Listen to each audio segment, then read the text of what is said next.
A League Pro paid me $100,000 to build his PC. I only made $90,000 off him. 9 models spent $500,000 for me to customize their bikes. I made $480,000. Even Lay from the Big 8 heard of me. Wanted to spend $10 million for me to build a car. I took $9.8 million. Then the Dragon Nation military found me. They offered $200 million for a tank. I thought, there's no way I'd dare scam their money, right? I hesitated a bit. Still made $180 million. Kid, you even dare take Dragon Nation's money? After I tested the tank's power. Xiaofei, I got a $600 million project for you. Take care of it when you have time. I just laughed and said I'd earn a tiny bit. You won't mind, right? After all, earning from clients gets me points. And points are the only way to upgrade my crafting system. When I first got the system, I was so bored my limbs felt useless. I wandered into a live stream for fun. Right then, former pro Zisher was ranting. If my crappy computer hadn't lagged just now, I could have soloed Bayun. Zisher wanted a comeback. But with the chat cheering him on, he ended up losing 3 more games. Zisher totally lost it. Viewers just made it more chaotic. Told you, man. The kid's got 0 skills. That's when a viewer named Frog spoke up. Zisher, ignore these trolls. I believe you really lagged. If you need a new PC, hit me up. I'll give you a 20% discount. Haha, yeah, get your PC from Frog. $30,000 and I only make $28,000. Then one of the mods came at me. Kick Frog out of the stream now. This time, I'm hiring a real tech expert for my PC. I'll show you what skill really means. Saying that, Zisher started searching the stream lobby. In a flash, he saw it. Super God Workshop. Satisfy all your wildest dreams. That's it. I want to go God mode. He filled out the order form. I want a computer for LOL. One that feels as fast as my hands. So I can punch Bayun and kick Li Yuanhao. I've got lawyers. So if you can't deliver, don't accept my order. Seeing Zisher's notes. Everyone in the chat lost it. Bro, are you writing a novel? Sync with the machine? Why not say one hit breaks the heavens too? The kid doesn't want a PC. That's a magic weapon. Who dare take this order? Wait, the owner actually did. And accepted it instantly. Man, is this guy nuts? Taking on such a crazy request? Look what the kid wrote. Price, $100,000. He's gonna get sued for fraud. That's enough to go to jail. Alright, this shop's doomed. No more business for him. I'm bored out of my mind. But after reading Zisher's requests, honestly, I felt very calm. Even though my system's at phase 1, it only has civilian tech skills. But I can still build computers. When Zisher read my reply, he totally froze up. The chat went wild. Physical exam? Why does the owner want a health report? Who needs a checkup for a computer build? Zisher gave the chat a disdainful look. You guys really don't get it. This is what I call professional. I sent his test data to the system, and quickly got a feedback. Turns out, a suitable frame rate for Zisher is around 218. CPU latency 0.00058 milliseconds. So basically, his hand inputs reach his game character at 0.0009 speed. It's a little tough for him. But not that hard. System, start up. Super Lab. Received host command. Lab is starting up. I glanced over to the corner. Saw that scrapped old PC. Price tag was $126. Got a $100,000 order. Pure profit. That's 99k net. Activate system. 80,000 points for phase 2, done. Super Lab is now open. Time inside the lab is 5:1 right now. 5 days in the lab equals 1 real day. You got 2 options. First, enter the Super Lab fully. You don't age inside. Second, only your mind enters. Body outside will still age. System upgrades later. And the time ratio goes to 100:1. That means, a year in the lab isn't even 4 days in reality. I excitedly turned off the power, grabbed my busted PC, and entered the Super Lab. Inside the lab, I never need food or sleep. My mind always stays sharp. After 3 days, GPU, motherboard, CPU, hard drive, all built successfully. Max manufacturing score, 10. This build scored 9.9. Memory took too long to make. So I rushed it a bit. Should have lasted 20 years. Now at least 10. Frankly, 5 or 6 years is long for a PC. I went in the lab at 9 p.m. Now it's 11 a.m. Only about 10 hours passed outside. I shipped it to Zisher's address. 6 p.m. Fans got his stream notification. They all rushed to Zisher's stream. And when they saw the new PC arrived title, they freaked. Damn, for real? That fast? Is this PC even legit? Not even a day and it's ready. Kinda curious to see it. He did spend $100,000 after all. Zisher rubbed his hands, excited. Guys, let's witness the new PC's debut. A second later, Zisher's face just froze. The case wasn't colorful or fancy at all. Where's the 28-inch curved monitor? He stared at this dusty case, and his eye twitched hard. Uncle Wong? I got scammed out of $100,000 for a PC. No, not asking for a refund. Just wondering, how many years would the builder get in jail? The chat couldn't take it anymore. Haha, I can't stop laughing. Give me 3 minutes to breathe. Love seeing the kid rage. To be honest, anyone would snap. You probably couldn't even find this in a junkyard. Guess you should have ordered from Frog. He only makes $28,000 from a $30,000 build. This greedy owner dares profit $99,000 from a $100,000 build. Now I finally get it. That's why he asked for a health report. He was afraid Zisher would faint on the spot. After hanging up, Zisher almost broke his own molars in anger. If I don't get this guy locked up, I won't be called Lou anymore, he said, tearing up as he brought out the computer he spent 100,000 yuan on. Moved it out. The fact he got scammed for 100,000 caught the platform's attention. They even sent staff to his live stream for evidence. Now what he has to do is review the computer's performance, so the staff can judge how much of his 100,000 yuan was actually a scam. He suddenly froze. Something's off. This junk computer booted up way too fast. He stubbornly shut it down. Pressed the power button again. Viewers stared right at the screen. Holy crap, what's with this boot speed? It booted up in the blink of an eye. Even good computers take 6 to 7 seconds to boot.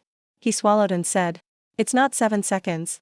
Not 6, but 4.68 seconds. Did I hear that right? 4.68 seconds, this junk computer boot time. Isn't that crushing all other computers? Fastest boot I've heard is 5 seconds. Fast boot doesn't mean good performance. I think this machine is missing lots of parts. That's why it's so fast. Maybe it's just an empty shell. An empty shell. So that's the deal." Feel sorry for his son for a second. He slammed his fist on the table. The lawyer said it earlier. 30,000 for 3 years. 100,000 for 10 years. For every extra 10,000 he scams me, I'll make sure he gets an extra year inside. He downloaded a computer testing app. Something's wrong. If the fast boots. Because parts are missing. Why is the download speed so fast? Maybe we guessed wrong again. You really can't judge this PC by looks. He glanced at the chat. Can't judge by looks, my ass. I've got gigabit fiber. Of course it's fast. This testing app looks different from mine. Processor unknown. Graphics card unknown. RAM unknown. Hard drive unknown, too. For unknowns? Can't detect anything. Related to any brand? Don't tell me it's not even a knockoff. Damn, how much is this Shinfei black market guy worth? Wait, check the score below. Score, 5,067,854. GPU, 3,098,541. RAM, 255,412. HDD, 701,576. Total score, 91,023,383. Am I seeing things or dreaming?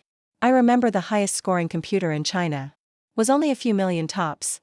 Is the scoring app broken? This score looks like a joke. He took a deep breath. Opened up League of Legends. Is this computer good? Let's test and see. He quickly found a game. Holy crap, you guys know who's top lane on the other team? Abin, from BLG Pro Team, Chinzabin. Waiting for his son to get destroyed. Abin just lost at Worlds. Going up against him, you'll get turned into a scrub. He smirked. It's just Abin. Honestly, my computer's the problem. Otherwise, forget Chinzabin. Even that kid from Jiangqing Road wouldn't stand a chance. Chat burst out laughing at this. P-Squad prepping their memes. Quick, wake his son up with a roast. Diabetes jokes to the back. Don't let him get even a little pride. Game started. Viewers couldn't sit still. His moves were smoother than ever. Never seen him play like this before. He'd rather stand and die than run to the turret. Started a level 1 duel with Abin. Suddenly noticed. Playing with this computer made him instantly way better. Normal hits and skills flowed perfectly. Am I seeing things or dreaming? He solo killed Abin at level 1. Grandpa's a beast. Grandpa, come back to gaming. With your skills, world champ would be no big deal. He got more confident as he played. Carried his 4 teammates and won. Abin, don't feel bad. Seems like it's because of his new PC. Check out his stream and you'll see. Then Wu Zai, Xiao Hu, and others heard about it. so they rushed over to his stream. He sat in front of the computer, still stunned. He was just joking about merging with the machine. But this computer actually made it happen. Just then, his phone rang. Uncle Wang, you're about to sue Shenfei? Don't, Shenfei's my own bro. I'll explain this later. Anyway, this computer is totally worth the 100,000 yuan. After that, he tested another big game. Damn. The cooling fan didn't even spin. Fan's not spinning. Means the CPU isn't overloaded at all. Thought the computer would hit its limit. But didn't even get close. Viewers flooded the chat. So Fei Ji's computer is insane. I admit I was wrong. Fei Ji, will you forgive me? Fei Ji's awesome. Fei Ji's the real tech genius of Dragon Country. I woke up groggy in the afternoon, opened my phone, and saw the stream's ranking. Skyrocketed to the front, like a rocket. I figured. The PC I set up for him would get some views. Didn't expect it'd blow up this much. Looks like now, don't have to worry about upgrade points. Congrats, Su got points. System upgraded to Phase 2. Category a civilian tech. Encyclopedia level skills now in your brain. Including, but not limited to, AAC, cars, phones, and advanced manufacturing. Actually, I'm more interested in Phase 3 of the system. Military manufacturing. But upgrading from Phase 2 to 3 needs 10 million points. I sighed. Even if I got 100,000 points daily, it'd still take 100 days. I checked the new orders in the back end. Mostly for custom PCs. Highest is just 150,000. Come on, unleash your imagination. I don't just build computers. If you dare to dream, I dare to build. Suddenly, a 500,000 yuan order popped up. Then Hai Xiaomei's stream exploded. Wow, everyone's asking Fei Ji for PCs. But you're asking him to build bikes. Haha. Feels like this lady just wants Fei Ji's fame. Go ahead and ride the hype. Sooner or later, drama's coming. Looking at the comments, Hai Xiaomei's face went dark. Stop calling me old lady. I'm only 27. I truly love motorcycles. Just not the mainstream ones. And they say I'm chasing clout. What the heck am I doing? And right at that moment, the chat blew up again. Oh my goodness. Feej took the old lady's order. Did Feej click the wrong order by accident? I don't think it was a mistake. That's just the scammer in him showing. Haha, dude above is hilarious. Feej's PC builds are insane. But honestly, the looks are trash. The computer case is super cheap. Feej doesn't even want to spend a bit more. I checked Haxiami's requirements for her order. Feej, she wants you to build her a bike now. Everyone says real speed shows on curves. But I can't handle corners. So I want a bike that's fast in a straight line. The faster, the better. Also, I'm a girl, you know. Brother Shenfei, make the bike look pretty. Love you. After reading her sweet message, I had goosebumps everywhere. She really is a young girl in her prime. For her riding, I'm focused on stability first. Can't let a tiny stone on the road cost her life. Of course, speed matters too. Looks like I'll have to spend big this time. I searched the warehouse and gathered all the parts for the bike. Spent a total of 12,000 yuan. Seeing that number really stings. 12,000 points gone just like that. I quickly built the bike's frame and made it super solid. Engine and transmission have to be made carefully. Those two decide the bike's speed. The design part took a lot too. About 15 days later, I looked at the bike I built with my own hands and smiled, pretty satisfied. After system check, you scored a perfect 100 this time. For the outer shell, your skills have reached new heights. Reward, 100,000 points. Guess the system isn't always stingy. A surprise bonus feels nice. Lab time used to run 5:1 with real time. But after level 2, it's up to an insane 30:15. A day's work only takes half a day in the real world. I packed everything up and sent the bike to Haxiami. Guys, look. The old lady's live stream room. Title, Feej's new bike just arrived. Wow. Not even a day. Feej already finished her bike. Any motorcycle experts watching this? Is that speed normal? I've been riding for 10 years. If it took him just one day, it's probably not quality work, haha. Told y'all the old lady was gonna get scammed by Feej. And now it really happened. So, Feej is still a top-class scammer. Makes you wonder about that 500,000. How much did Feej make off her this time? The PC Feej built for his son before. I did the math. Except for Feej's custom parts, the rest total less than 200 yuan. Here's my bold guess. Feej got 500,000. Made at least 400,000 profit. The guy above is still lowballing it. Under 450,000 profit. Feej can't call himself king of scams. Chat just keeps going. And it won't stop. In a private villa, Miyai sits in front of her PC, reading those live comments. She actually gets red-faced. What does my bike have to do with you guys? I just like what I like, that's it. Good thing I didn't stream. These trolls are so annoying. Miyai puts her hands on her hips, grumbling in frustration. She happily unboxes her package. Isn't it awesome? Why listen to other people's nonsense? Humph, I'll unbox it myself. If you want to see my new ride, too bad. Miyai huffed twice in the end. In just a couple of minutes, she tore open the big cardboard box holding the bike. But seeing the bike in front of her, her eyelids started twitching hard. Shenfei, did you really scam me? You're so annoying, seriously.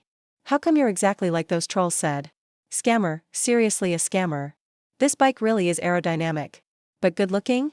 Not at all. Especially in the sunlight. The outer shell looks like rusty iron. That's been scrubbed clean. It's as ugly as it gets. Miyai almost wanted to cry. But as soon as she gets on the bike and turns the key, it all stops.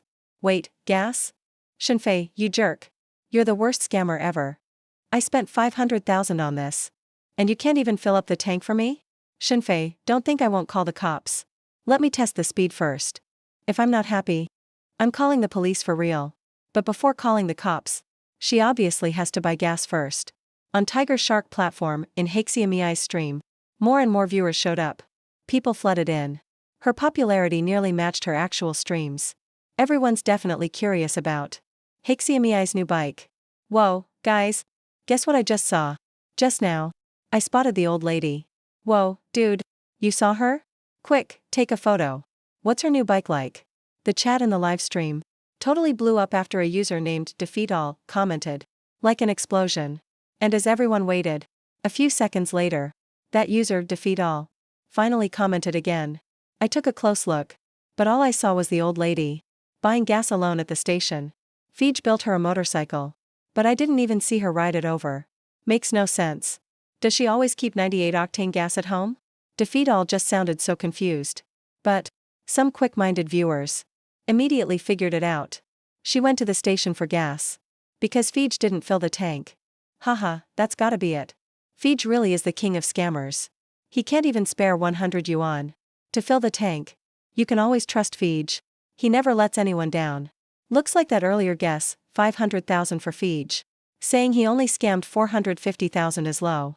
Probably more like 470,000 or 480,000.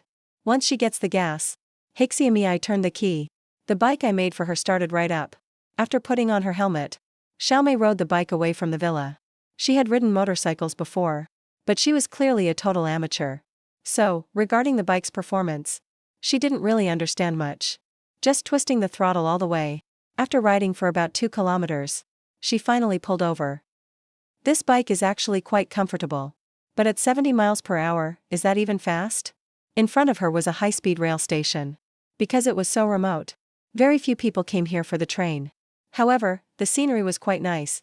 So whenever Xiaomei was upset, she liked to come here and sit. Just to be alone for a while.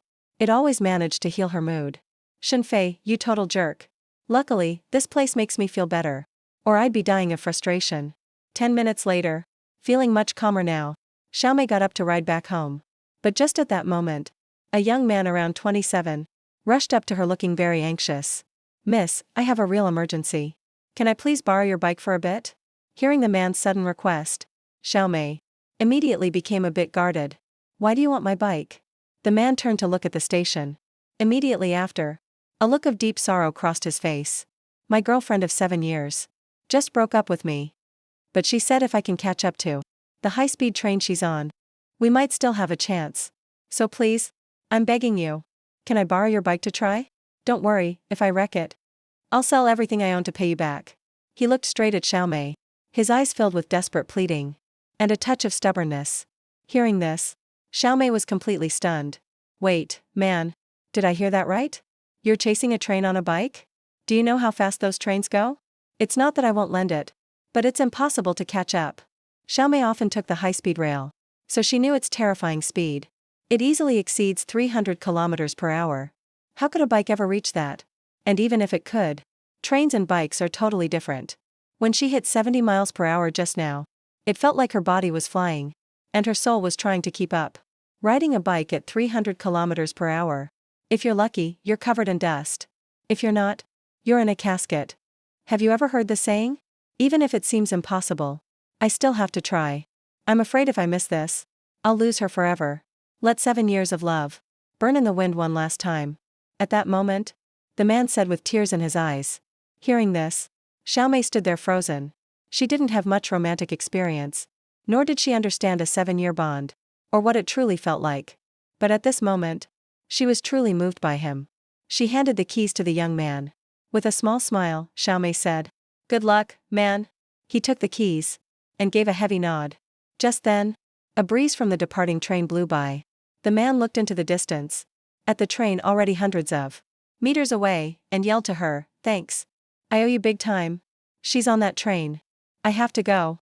He rushed to the bike, put on the helmet, and started the engine. The next second, with a sonic boom, Xiaomei's hair was blown wild. She looked at her rocket-like bike and was completely dazed. Why does it look different from when I ride? Xiaomei watched blankly as the bike sped away into the distance. Then she looked at the train already at full speed, and her pupils shrunk in shock. Based on her estimate, the train's current speed was at least 260 or 270, if not 300 kilometers per hour. But the man on her bike was visibly closing the gap with the train. Everyone on the train who saw this felt a chill run from their feet to their heads. Then, the sound of phones being pulled out echoed throughout the entire carriage.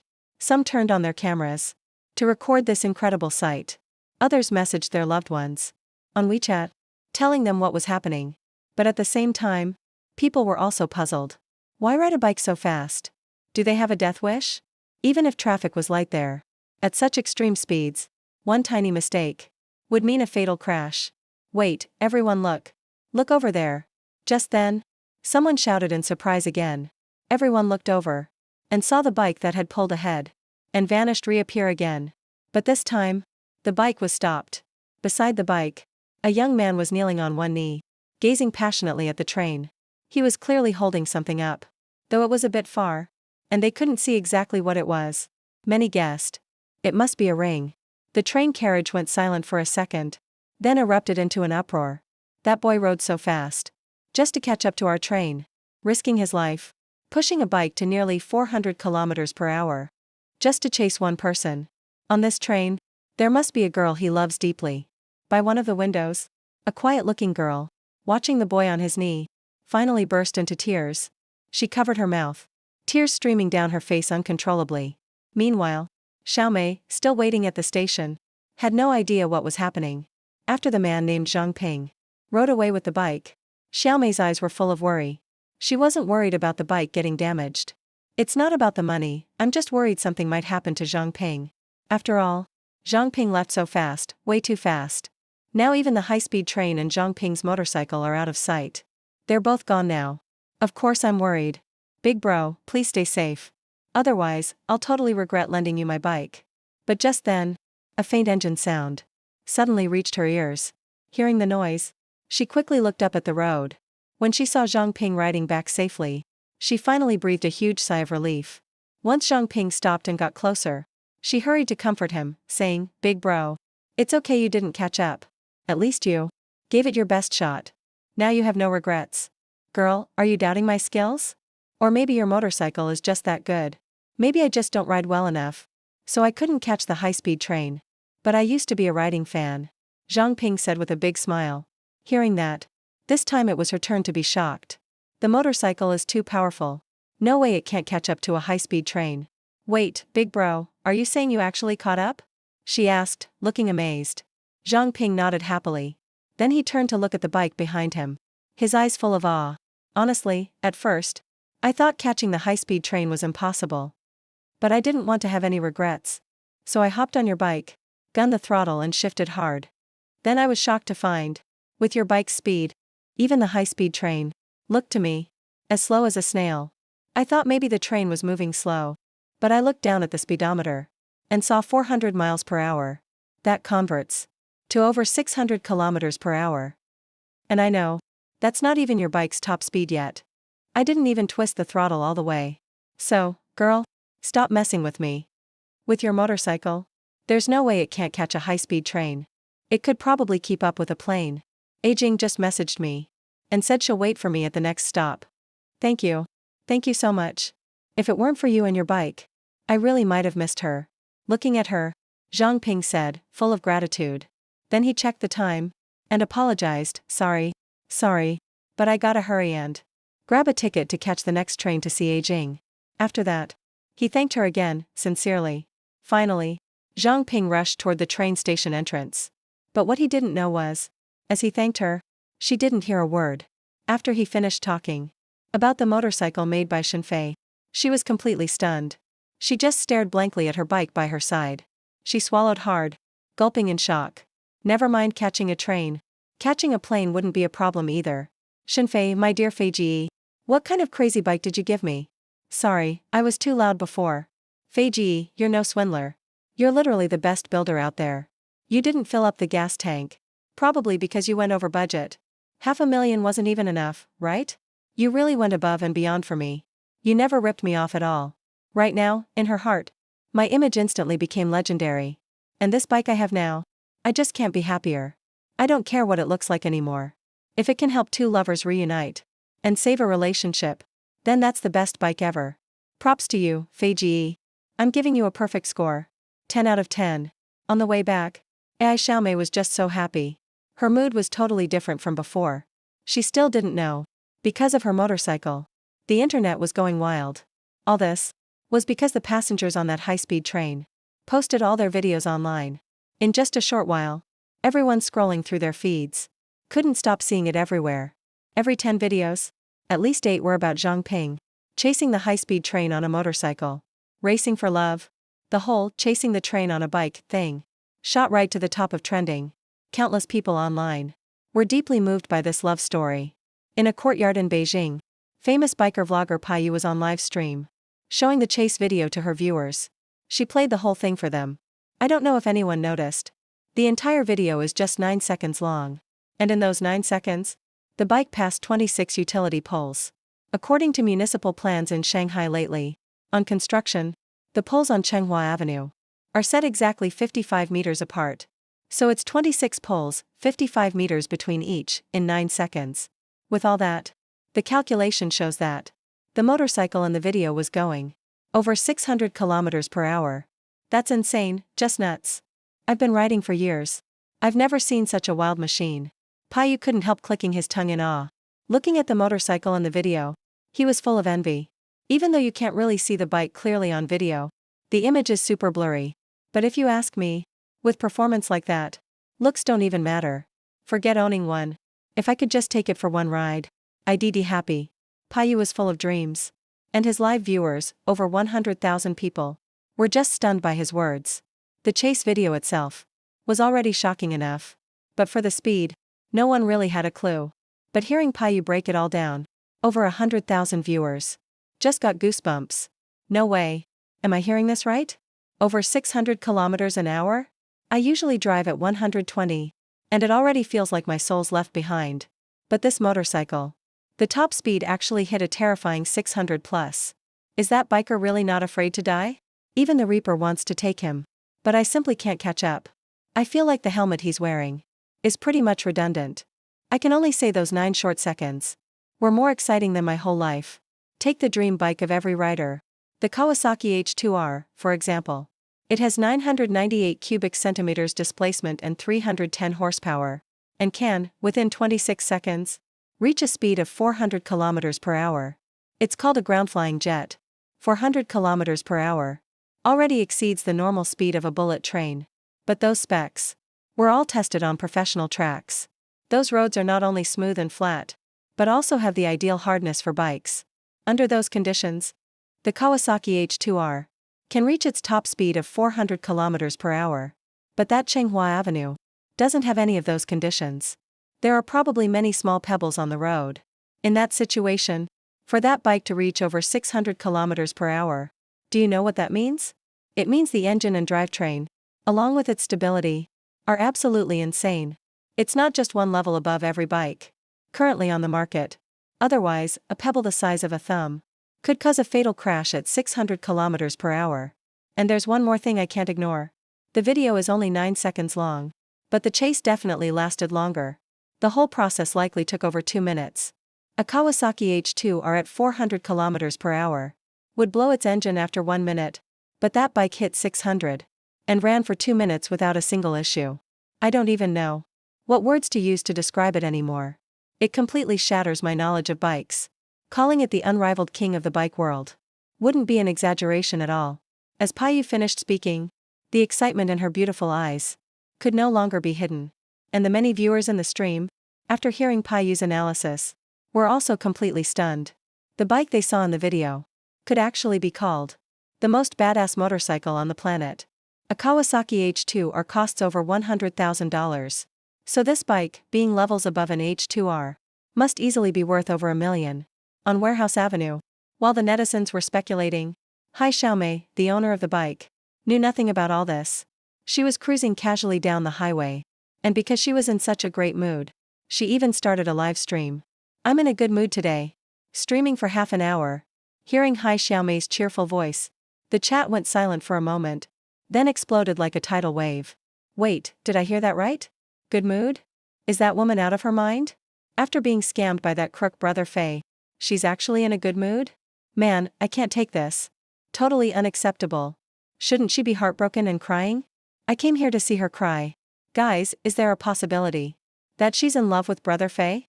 Being scammed by the one you love is a kind of happiness to her? The viewers got more and more wild.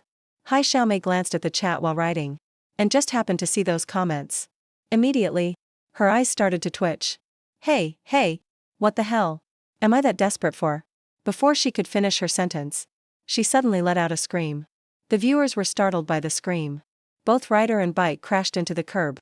When they looked at the screen again, the viewers were all stunned. A crash. At that moment, Hai Xiaomei and her bike were sprawled on the side of the road, and in front of her to the left, a cool Ferrari F90 sports car also came to a slow stop. After the Ferrari stopped, a trendy-looking, but somewhat effeminate man stepped out of the car. After getting out, he didn't even look at Hai Xiaomei lying on the ground. Instead, he walked around his $1 million car, checking for damage. Then, he glared at Hai Xiaomei with a grim face. Sell your house. The man's sudden words left Hai Xiaomei stunned. She forced herself up despite the pain, then said, feeling extremely aggrieved, "It was you. You suddenly swerved into the turn." The man sneered at her words. And then, a look of disbelief crossed his pale face. "Are you joking? You're the one not watching the road. I'm so over you biker girls. Do you know how much the scratch from your piece of junk costs?" The man crossed his arms, looking down his nose at Hai Xiaomei. Hai Xiaomei also seemed to realize she was still streaming while writing. If the police came, she'd likely have to pay.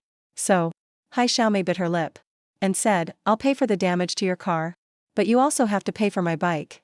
As she spoke, she looked at the bike I gave her. In the collision, it wasn't just the Ferrari that got a scratch. Hai Xiaomei's fairing was severely damaged. If that fairing hadn't absorbed most of the impact, Hai Xiaomei's leg would have been more than just a simple cut. "Fine, have it your way. My time is very valuable, and I don't want to waste it on you. Give me 5 million. As for your bike, 3,000 is more than enough." Li Jiazhen waved his hand, looking very impatient. Hearing this, Hai Xiaomei was frozen in shock. 5 million? Bro, are you a highway robber? Li Jiazhen looked at her shocked expression and curled his lip again. Is 5 million expensive? If you can't afford it, reflect on yourself. Have you worked hard these past years? Did your salary go up? Don't wait until you're broke to realize you're a loser.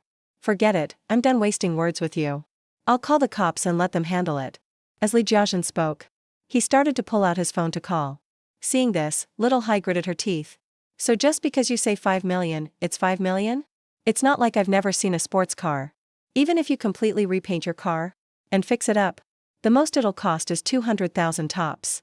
I can pay you that much. But you have to fix my bike too. Let's be clear first. I don't want your money. I just want my bike fixed like before. In the end, the look in little Hai's eyes couldn't help but show a bit of heartache. The bike Shenfei got her. She really loves it now. Now the shell got smashed and is out of shape. Of course it hurts her. Looking worldwide, my Ferrari F90 is one of a kind. Not to mention Mr. Manzoni personally designed it. And your crappy bike? You still expect me to find someone to fix it? I don't have time for that. I make more in an hour than your junk bike is worth. Here's 100 grand. That should cover your lousy bike, right? This bike is so ugly. It's just disgusting. Looking at it one more second just dirties my eyes. Now that I bought it, I'm the one who decides what to do with it. Eru, smash it for me. Li Jiazhen threw a bank card on the ground. Then he turned to look over at a big, burly man standing nearby. Earlier, even the livestream viewers didn't notice. Someone else got out of Li Jiazhen's car. Now that bodyguard-looking guy called Eru heard Li Jiazhen's order and immediately rolled up his sleeves and started walking towards Little Hai's bike. Along the way, that big guy even picked up a brick off the ground. Looked like he really planned to follow Li Jiazhen's words and smash the bike to pieces. Watching the big guy with a brick, there's no way Little Hai wasn't scared. But she couldn't just watch her beloved bike get destroyed. Stop. Don't do it. Don't touch my bike. Little Hai bravely stood in front of the big guy. But he didn't even look at her. Just pushed her hard aside. The guy was already raising the brick, about to smash it down on the bike. Little Hai panicked, and tears started pouring down. I don't want your money. Don't smash my bike. But just as the brick in his hand was about to hit the bike, a dull bang suddenly rang out. Then Little Hai looked up, her pretty face still streaked with tears, and couldn't help but freeze. A few foreigners in suits had suddenly appeared, and they just shoved Li Jiazhen's bodyguard away, sending him back 7 or 8 meters. Little Hai still hadn't processed what just happened when an old, white-haired foreign man came rushing out. He ran to Little Hai, knelt by her bike and looked absolutely heartbroken. Oh God, who did this? Whoever it was, I'll have Jesus curse him.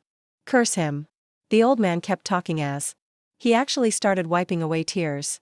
Now it wasn't just little Dumbstruck who was shocked. Even Li Jiechi next to him couldn't help but furrow his brows. But, looking at the old man and those foreigners in suits, Li Jiazhen didn't dare act tough. Who are you? His voice slowly echoed around the scene. The old foreign man ignored him and just mumbled to himself, then turned excitedly to look at Little Hai. Esteemed miss, I'm the chief head of the Chrysler Group China division. Muda. 20 minutes ago, our company's information team found Mr. Zhang Ping.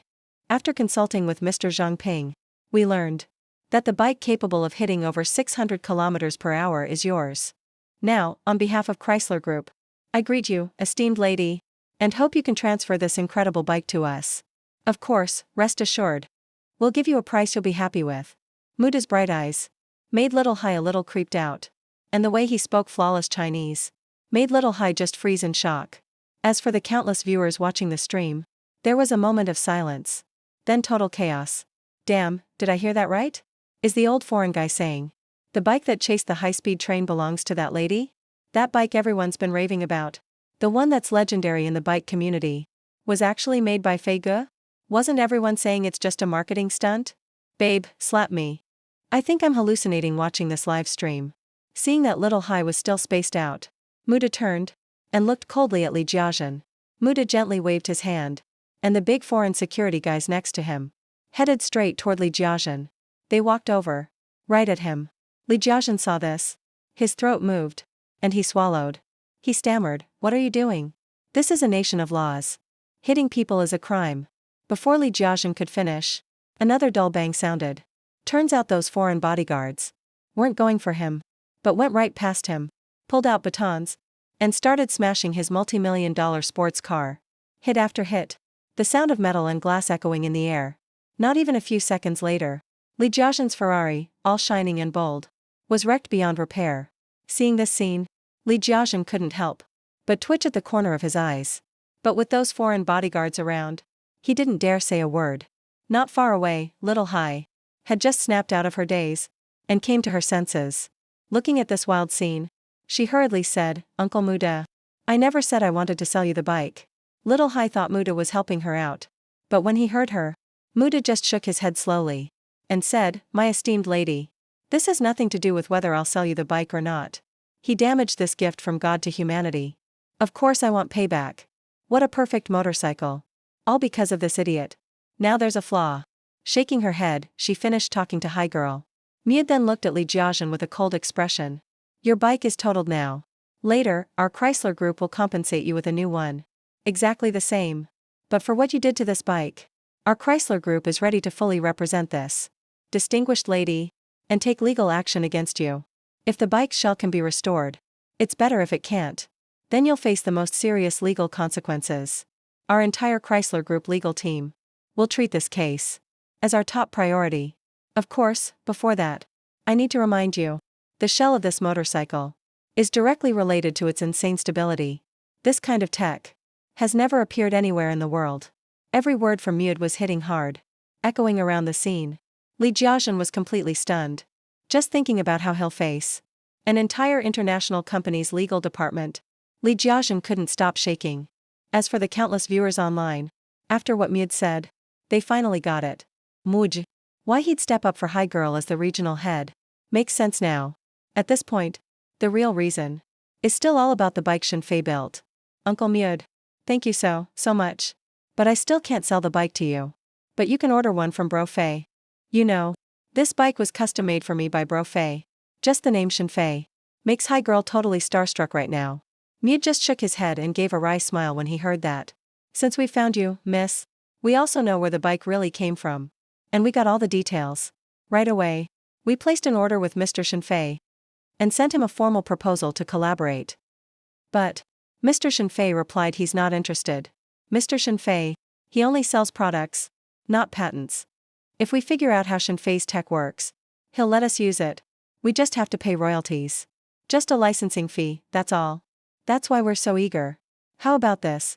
My distinguished lady, on behalf of our group, I'd like to rent this amazing motorcycle from you. For a while. It won't be long. 3 days is enough. In 3 days, I'll return the bike to you in perfect condition. Mud looked at High Girl expectantly and said. And after hearing this, High Girl didn't say no. It's just a 3-day rental. She could live with that. And as for the millions online, the chat just blew up instantly after that. Is this my idol Bro Fei or what? He's too cool. Only sells the product, not the patent. Even facing a big group like Chrysler, Bro Fei didn't even blink. I can totally imagine. Bro Fei probably turned down a huge number.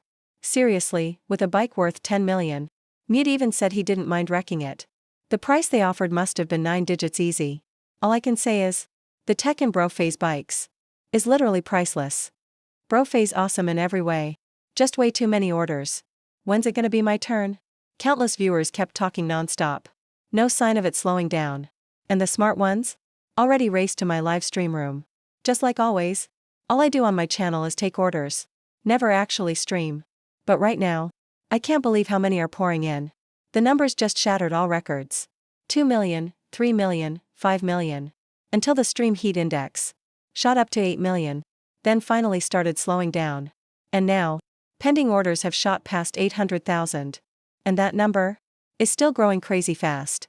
The craziest part is, the price for these orders is just insane. The current top 10 orders, even the lowest price has topped 1 million. They're all coming to me for custom bikes. The top 5 are all major motorcycle manufacturers. And the prices they're offering have already reached 3 million. It's clear they're acting just like the Chrysler Group. They have the same goal, to buy a bike I built and study the tech I used on it. But they're disappointed because, up till now, I haven't accepted a single order. In the live stream chat, tons of viewers and motorcycle companies are all waiting for me to pick an order. But after a few hours, I still haven't made a move. It seems like I'm not paying any attention to the stream. A lot of motorcycle fans are getting restless. So they all rush to the Chrysler Group's official site. After all, they're the only group holding a Shenfei motorcycle now. And even if I take an order, I'll only accept one at most. But what if Chrysler makes a breakthrough over there? Then everything changes. Maybe soon, everyone will be riding a Shenfei Old Coupe bike. Hey Old Coupe, have you figured out Shenfei's tech yet? We're just waiting for you to build one. If you can make an identical bike, we'll all buy from you. Yeah, Old Coupe. Can you help us make our motorcycle dream come true? We're all counting on you. Kawasaki Group. Chrysler, can you do it or not? If you can't, give the bike to us to study. Suzuki Motorcycles. Old Chuan's got a point. If you can't do it, let somebody else try. Don't hold on to it and do nothing. The message board under Chrysler's official site is really popping off right now. It's not just regular motorcycle fans who are urging them on. Even the big bike manufacturers are pressuring Chrysler Group now. And under all this pressure, Chrysler's official site gave a reply pretty quickly. They responded promptly. After thoroughly testing Mr. Shinfei's motorcycle, doing a full checkup, we regret to inform all fans following Chrysler Group. First, for Mr. Shinfei's custom bike. On certain tech aspects, we just can't break through at this point. It'll take at least 3 years, minimum. Second, after testing, we found out the top speed of this bike isn't just over 600 kilometers per hour. It can actually reach 798 kilometers per hour. That's almost 800 kilometers per hour. And that's because Mr. Shinfei's materials weren't even the best available. Certain components, Mr. Shinfei seemed to cut back on purpose. If he didn't hold back, we believe it could easily break 800 kilometers per hour. Finally, our Chrysler board has decided unanimously to invite Mr. Shinfei for unlimited future collaboration. He truly is the future and hope of the motorcycle world. Motorcycles will thrive because of him. This statement from Chrysler Group is packed with information. Once released, it was like tossing a huge stone into an otherwise calm lake. Waves of shock followed instantly. Not just the online crowd was stunned, even the big bike makers all went quiet. They're shook, really shook. 600 isn't even its top speed. 800 kilometers per hour is no problem at all. What Shinfei's built isn't a motorcycle. It's basically a ground jet. Motorcycles will truly shine because of Shinfei. Remember, that's a public company's evaluation of him. No wonder Shinfei said they could study it all they want. He even said he'd discount the patent fees. Looks like Shinfei always knew Chrysler wouldn't be able to figure much out anyway. Am I the only one who noticed the cutting materials part? Shinfei really did rip off the investor lady. Haha, being nice it's saving materials. Not so nice, that's cutting corners. Shinfei lives up to his shady businessman title. Like I said before, you can trust Shinfei's tech, but never his ethics. Haha, I'm dying laughing. I just want to know how much Shinfei made off those 2 deals. I'm dying of curiosity. Comments just keep rolling in. They never stop. But one thing's clear. Chrysler's announcement just put Shinfei and his Super God Workshop on another level entirely. Now people finally get it. Super God Workshop really can make your dreams come true. That's not just some slogan. It's not me being dramatic. It's honestly the truth. So in no time, my shop started getting more orders again. Orders went through the roof. Even folks who aren't into motorcycles started letting their imagination run wild. They're sending in all kinds of new orders. Inside the suburban workshop, I actually stopped keeping up with the online chatter. Once I heard that Xiaomei caused a frenzy online. Thanks to the bike I made her, I instantly used the system to buy a ton of equipment. I put it all in the factory building behind my shop. I totally get that being famous attracts drama. Now with so much attention online, sooner or later my little shop's gonna be exposed. If that happens, and people find out it's basically just an empty shell, it's gonna be a problem. Thankfully, behind my shop, there's a massive factory building. I bought a bunch of equipment from the System Mall and moved everything straight into the building.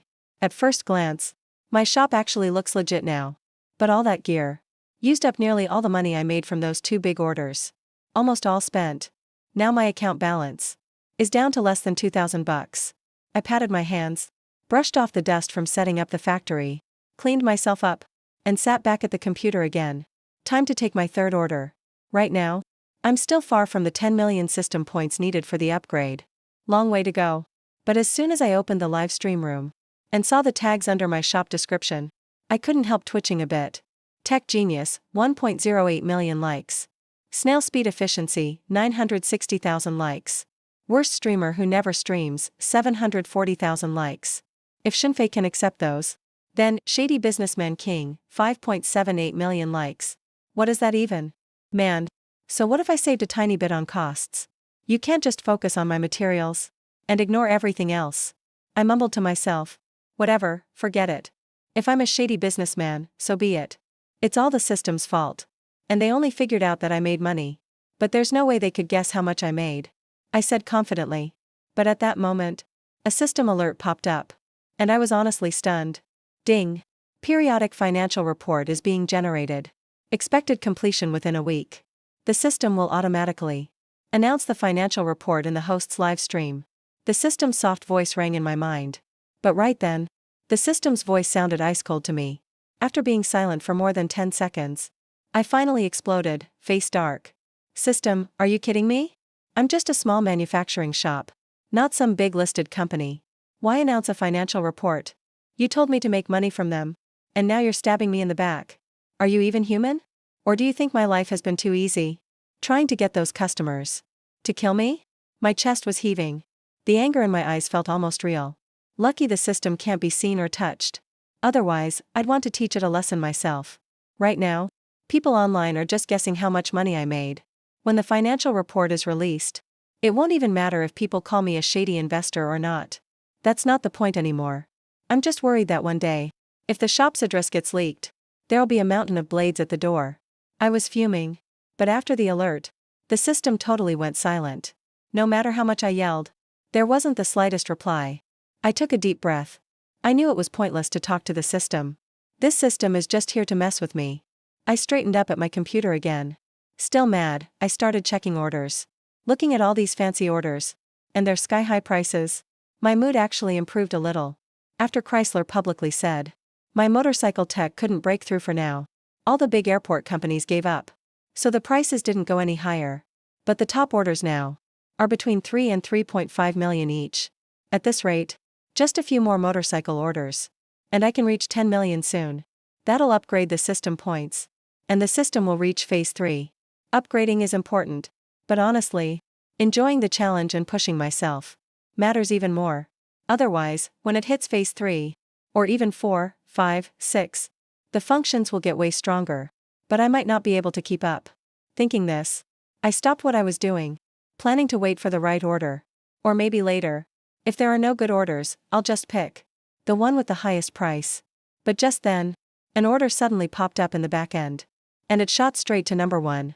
The former first place was a motorcycle order for over 3.5 million. But this one blew it away.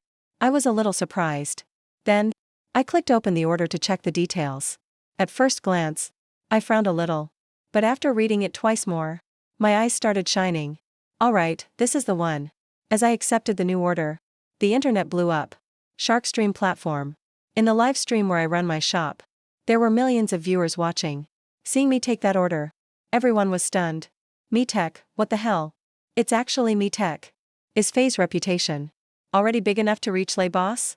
Wait, is it really that Me Tech with Les Boss? They're giving Faye an order for a new energy car. No need to guess. Of course it is. Order amount, 9.99 million. I could tell that's Lay's price even blindfolded. Man, Les Boss is being reckless. How much will Faye milk him for with 9.99 million? And Faye only sells products, not patents.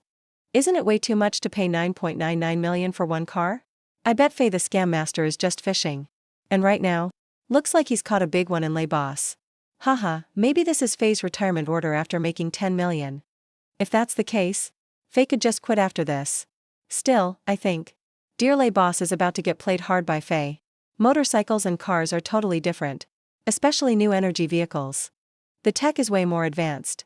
That's not something one person can pull off. Yeah, exactly. You said the same thing when Faye built that motorcycle for Hi Girl. You all said computers and bikes were totally different. But what happened then? Alright, that's enough arguing. We've been talking for so long and nothing useful came out of it. What's Les Boss thinking? Just ask Me Tech directly.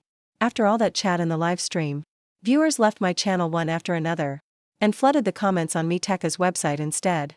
Meanwhile, in Me Tech's headquarters in Yanjing, all the Me Tech board members had gathered together, and it was absolute chaos. All of this was because Les Boss placed that order with me. Most people online still didn't know that Les Boss made that decision, all on his own, without any approval from the board. Now, as things heated up online, the Me Tech board members were all slamming the table at Les Boss. Les Boss, you gotta explain this to us. Everyone's heard of Shenfei. He's great, but only with computers and motorcycles. But our Me Tech cars, from research until now, have taken hundreds of millions already. Even with that much, nothing's worked out yet. Now you're handing over 10 million to some small business owner on a live stream platform? Isn't that just nuts? Me Tech board vice chairman, and also the head of Me Tech's auto division, Lin Jianqing, frowned and said, for him, this is pure chaos, and a direct challenge to Les Boss's authority. But honestly, the rest of the board was kinda used to this, not even looking surprised. The truth is they all knew that to outsiders, Les Boss is the face of Me Tech. But over the past 2 years, the Lin faction led by Lin Jianqing has been gradually sidelining Les Boss. especially in the past year. Lin Jianqing became the chief director of Dami Auto R&D. This situation has been getting worse. And Lei Bus, without board approval, directly placed an order with me for new energy vehicles. In Lin Jianqing's eyes, that was almost Lei Bus taking a stab at him. That's why his emotions are running so high. This point, everyone here already saw it coming. The group board members in the meeting room looked at each other, then all turned their heads to Lei Bus sitting at the chairman's seat. They wanted to see how he would respond to Lin Jianqing's words. Right now, the Dami group's internal struggle. They haven't picked sides yet. Logically, considering Lei Bus's track record and his status in Dami group, they have every reason to back Lei Bus. But Lin Jianqing is not simple either. Rumor has it he's backed by big shots from Yanjing. His family once made huge contributions toward society's progress. Now things have reached this point. They all sense a final showdown coming. But who's to say this time? It'll be Lei Bus kicking out Lin Jianqing and fully taking back Dami Group under his control again, or Lin Jianqing will rise up and completely defeat Lei Bus. Ha ha ha, it's just a 10 million spending limit. Do I really have to report it to you? Just for spending 10 million? Facing Lin Jianqing's words, Lei Bus replied with a relaxed smile. Major group expenses. Need a board meeting to decide together. But that's at least sums in the billions. Now it's just 10 million. He really doesn't need to notify Lin Jianqing or the board at all. When Lin Jianqing heard that, he looked up at Lei Bus, and his face suddenly showed a mix of anger and sadness. He pressed his lips and said seriously, Lei, 10 million might seem small, but its impact on Dami Group, who knows how big it can be? Do you really not get that? As soon as news spread of your order with Shenfei, in less than 15 minutes, Dami Tech's Hong Kong stock price started fluctuating. Now our investors and shareholders are questioning Dami Group's strength. A listed company, with its main focus on new energy vehicles, is outsourcing to a small shop owner.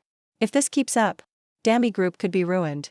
I suggest we immediately stop the deal with Shenfei. You should personally clarify everything and say this was just a misunderstanding. At the same time, increase investment in Dami Auto, so our investors see Dami Group is committed to the new energy vehicle sector. Lin Jianqing's face went from serious to excited. His speech got more and more passionate, acting like he's the only one thinking about the group's best interests. But after hearing what he said, Lei Bus couldn't help but laugh. His smile grew even brighter than before. Everyone, take a look. Director Lin sure can act. Honestly, Director Lin, maybe you should just star in movies. I swear you'd be an award-winning actor. Lei Bus kept grinning, but his words hit like a slap right across Lin Jianqing's face. Inside the meeting room, it fell silent in an instant. Several directors looked at Lei Bus, all shivering without meaning to. At that moment, they finally remembered who stood before them. Lei Bus, who peaked right from the start. The poorest he ever got was 4 billion. The two Moss from the same era were still stuck somewhere obscure back then. And every change in these directors' faces didn't escape Lin Jianqing's eyes. Lei Bus's harsh words kept echoing in his ears, and Lin Jianqing's face turned pitch black. Lei, what is that supposed to mean? Are you insulting me? Lin Jianqing spoke in a low, heavy voice that bounced off the meeting room walls. Lei Bus slowly put away his smile. So you're saying my decision made Dami Group's stock price fluctuate? Let me ask you, if we keep throwing money into Dami Motors non-stop and see nothing come out of it, will that really keep the stock prices steady? It's been a year, Lin Jianqing. I've had enough. My patience is gone. You accuse me of disrespecting you. Aren't you just bringing it on yourself? Lei Bus glared coldly at Lin Jianqing, totally unlike his usual kind self. He seemed like a stranger, almost scary. Hearing this, Lin Jianqing just went dead silent. A few seconds ticked by before Lin Jianqing slowly looked up. Since you put it that way, Lei, there's nothing left for me to say. Let's sign a bet agreement. Give me 3 days. If I can't lead Daming Motors to roll out the first Daming S7 car, I'll step down from my post as head of Daming Motors. No questions asked. But if I pull it off, you need to quit as executive director. Lei, do you dare accept? As soon as Lin Jianqing said this, the meeting room burst into noise. All the directors guessed. These two might go all in today, but they never thought it'd get this intense. Director Lin, think it over. Calm down. Lei, Lin, he's just mad right now. Don't take it to heart. Come on, guys. Let's all sit, have some tea, talk things through. The directors all started chiming in, each trying to get Lei Bus and Lin Jianqing to cool off. But Lin Jianqing just ignored them all and stared straight at Lei Bus. like he was ready to face off to the end. As Lin Jianqing shot him that sharp look, Lei Bus suddenly seemed calm again. He leaned back in his chair and tossed a folder onto the table. Since we're betting, let's make it big. As Dami Group's executive director, I'll announce it publicly. 3 days from now, at Beishan Square, we'll have the launch event for Dami Motors.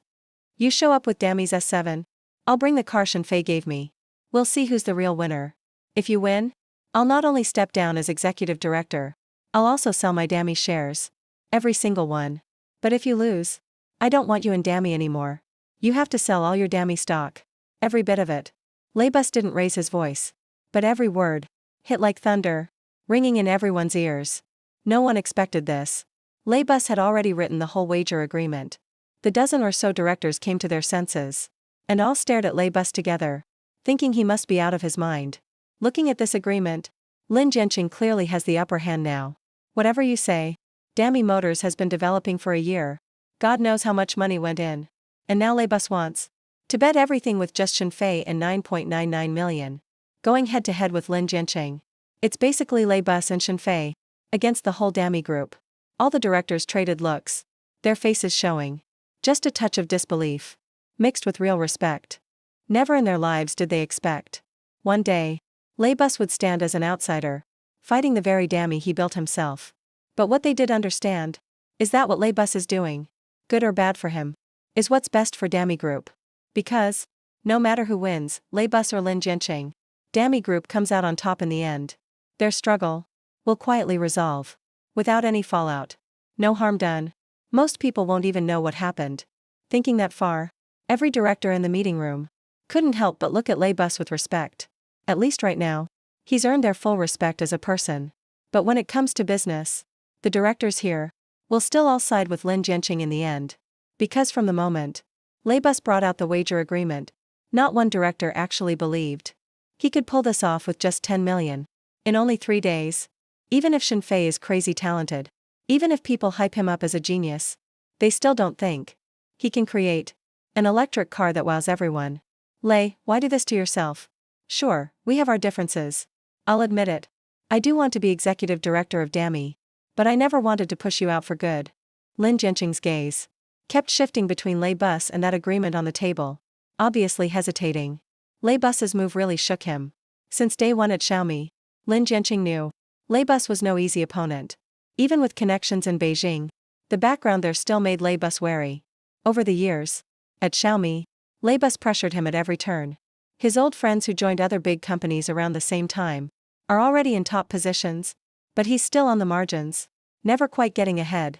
And now this bet from Lei Bus, in Lin Jianqing's eyes, is like Lei Bus's betting while still on top. He suddenly surrendered. Lin Jianqing found it hard to grasp. Society is developing so fast now. The next big trend is emerging. Maybe in 5 years, or maybe just 3, it will arrive. I don't want you or me to stall Dami's growth. I hope a century from now, they'll still lead this era. So all this was bound to happen. It's just a bit ahead of schedule. Facing Lin's heartfelt words, Lei Bus stopped being aggressive. The tension in the room seemed to vanish instantly. Lin stared blankly at Lei Bus, silent for over 10 seconds. Then he bowed slightly. Respectfully, he said, Mr. Lei, I am not as good as you. But don't worry, with Dami in my hands, I'll definitely take it further. Then, Lin stood up, took the betting agreement, and signed it decisively. As he stood tall, his face turned cold again. Mr. Lei, I truly respect you. But this time, you have no way to win. Just 2 hours before you ordered from that Shenfei, our Dami Auto made a major breakthrough. In 3 days, it will dominate the top of the EV market. Please, wait and see. With that, Lin turned and walked out. The other directors saw this, hesitated for a moment, then all left one by one. Soon, Lei Bus was alone in the room. After a chair scraped the floor, Lei Bus walked around the table to the floor-to-ceiling window. Looking down from here, the whole city was bustling. After staring for a long time, he whispered, Will I really lose? He is the most amazing youth I have ever seen. He feels so familiar, like my younger self. But I know he is far better than I was. While Lei Bus bet everything on Shenfei, inside the suburban shop, I had entered the super lab. Lei's order for me. Netizens already knew about it. They knew it was for an EV too. But the specific details were only known to me. Right now, standing in the lab's forest, I recalled Lei's long, 1,000-word order, and couldn't help but smirk. The first line of the order, Lei told me not to feel pressured. He knew that in just 3 days, making an eye-catching, new energy vehicle, was asking the impossible. Even if I failed, he wouldn't ask for the money back, nor would he announce my failure. Honestly, Lei is a class act. When I saw those words, I already wanted the job, and after reading his vision for the EV, I was completely in. Gear shafts, composites, costs, batteries, motors, controls, and the smart driving system. Mr. Lei, you're quite bold. It's a real challenge. But in my view, it's good, but just not good enough. Wait for my big surprise, Mr. Lei. After pondering, I opened the system mall and started picking the materials for the EV. Even though I admire Lei as an entrepreneur, I won't break the bank. Because there's one more crucial reason I took this job. The 9.99 million payment. If I work hard and save enough money, I can unlock phase 3. That's a huge temptation. After half an hour of picking, I finally finished selecting all the materials needed for this EV project. Total cost, $98,000. After paying, 9.89 million was still left. With points from HISIS, I have enough for phase 3. But I have to wait until this order is finished. Otherwise, with phase 3 military tech, I could have added some really hardcore features. But for now, I'll just use my imagination. And importantly, even though Lei said he wouldn't take the money back if the experiment fails, the system counts it as a loss. Then, even if I keep the cash, I won't get the upgrade points. Looks like I need to work hard. Luckily, time should be enough. I mumbled to myself, then focused all my energy on building the EV, while I worked day and night. Inside the super lab, the outside world was exploding. This was all because of the notice from Dami Group. In 3 days at Bayshon Plaza, Dami Auto will join everyone to witness a miracle. Dami, born for enthusiasts. After the order news spread, countless netizens flocked to Dami's website. They wanted to know what Leibus was thinking. But unexpectedly, Dami dropped a bombshell. Am I in the wrong place? Is this a sci-fi movie set? I thought. Lei just wanted a car to play with. Who knew it'd be this big? 3 days? Only 3 days? That's too fast for a miracle. Since Dami announced it, let's just wait and see. We'll see the results in 3 days. Netizens were buzzing, assuming that at Bayshon Plaza in 3 days, Dami Group would reveal the car Lei ordered from me. As for the bet between Lei and Lin, no one had a clue. Scenes like this are exactly what Leibus wants to see. No matter what happens in 3 days, whether Shenfei manages to build the car or not, Dami Group is already unbeatable. And because of me, everyone's now focused on Dami Group's new energy car launch. They're really interested now. Inside the suburban workshop, I'm totally unaware of what's happening outside. Right now, I'm fully invested in building this new energy car. Thanks to my experience making motorcycles before, constructing a car's frame isn't hard for me. After all, the two processes are pretty similar. Plus, with the help of the system's cutting-edge auto equipment, I don't have to do much at all. It's easy to get the materials to match the specs I want. So, in the super lab, I spent about 10 days, which is less than half a day outside. I got the basic car frame done and started assembling all the parts. This speed would shock even the top car companies in the world. They'd be blown away. Especially since I'm doing this without any templates, just basing the design on the best possible functionality for a car. After the basic build, what comes next are the finer details, like the 3 main parts of a new energy car: the battery, the motor, and the control system. Those components will determine how well Shenfei's new energy car performs. Compared to the first step, this part takes Shenfei more time, quite a bit longer. It took over 20 days to finish. But I finally got everything sorted. Now I've spent a month in the super lab, a full month here. And now, a complete new energy car is right in front of me. Just charge the battery up, and it'll be ready to hit the road. But I know, if I stop the experiment here, the system probably won't give me a passing grade for this experiment. Meaning, the system would call this experiment a failure. Because the order Leibus gave me, I've only done half so far. The car in front of me can only be considered a solid, regular car at best. It's definitely not a top-level new energy vehicle. It's missing the most important thing: The biggest selling point of new energy vehicles right now, which is the smart driving system. I take a deep breath. I know. Now the real challenge of this experiment begins. I adjusted my mindset. Once I felt mentally charged up, I dove right into developing the smart driving system. Time slipped away like sand through my fingers. It quietly passed by without notice. 3 days flew by just like that. Then, after breakfast on day 3, the huge plaza at the foot of Beishan was already packed with people.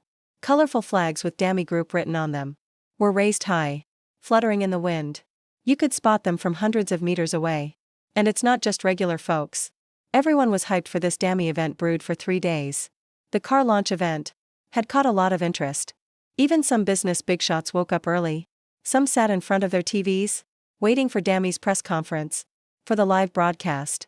Inside an old-style villa in Deep City, Ren Jichuan, chairman of Huawei Group, was making tea by hand, glancing at the screen from time to time. Dami Group's press conference, though not officially started yet, was already live on air. The crowd shown on screen looked even grander than Huawei's events.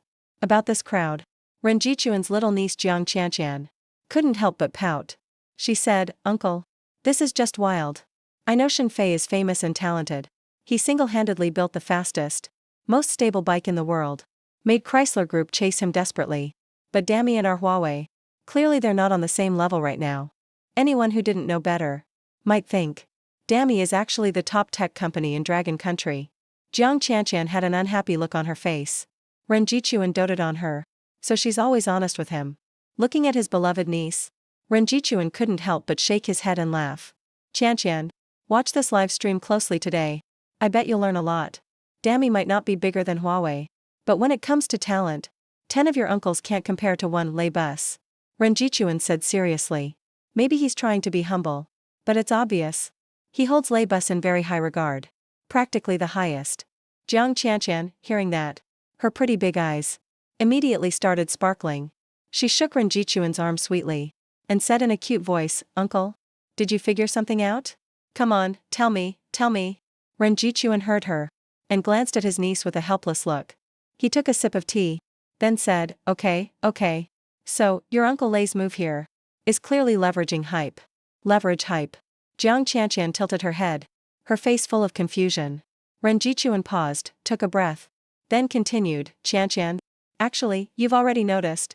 Just like you said, Dami isn't nearly Huawei's size right now. No comparison. But why is Dami's car launch today bigger than our recent GJS7 unveiling? Why the bigger splash? It's all because Lei Bus is riding the wave stirred up by that guy Shenfei."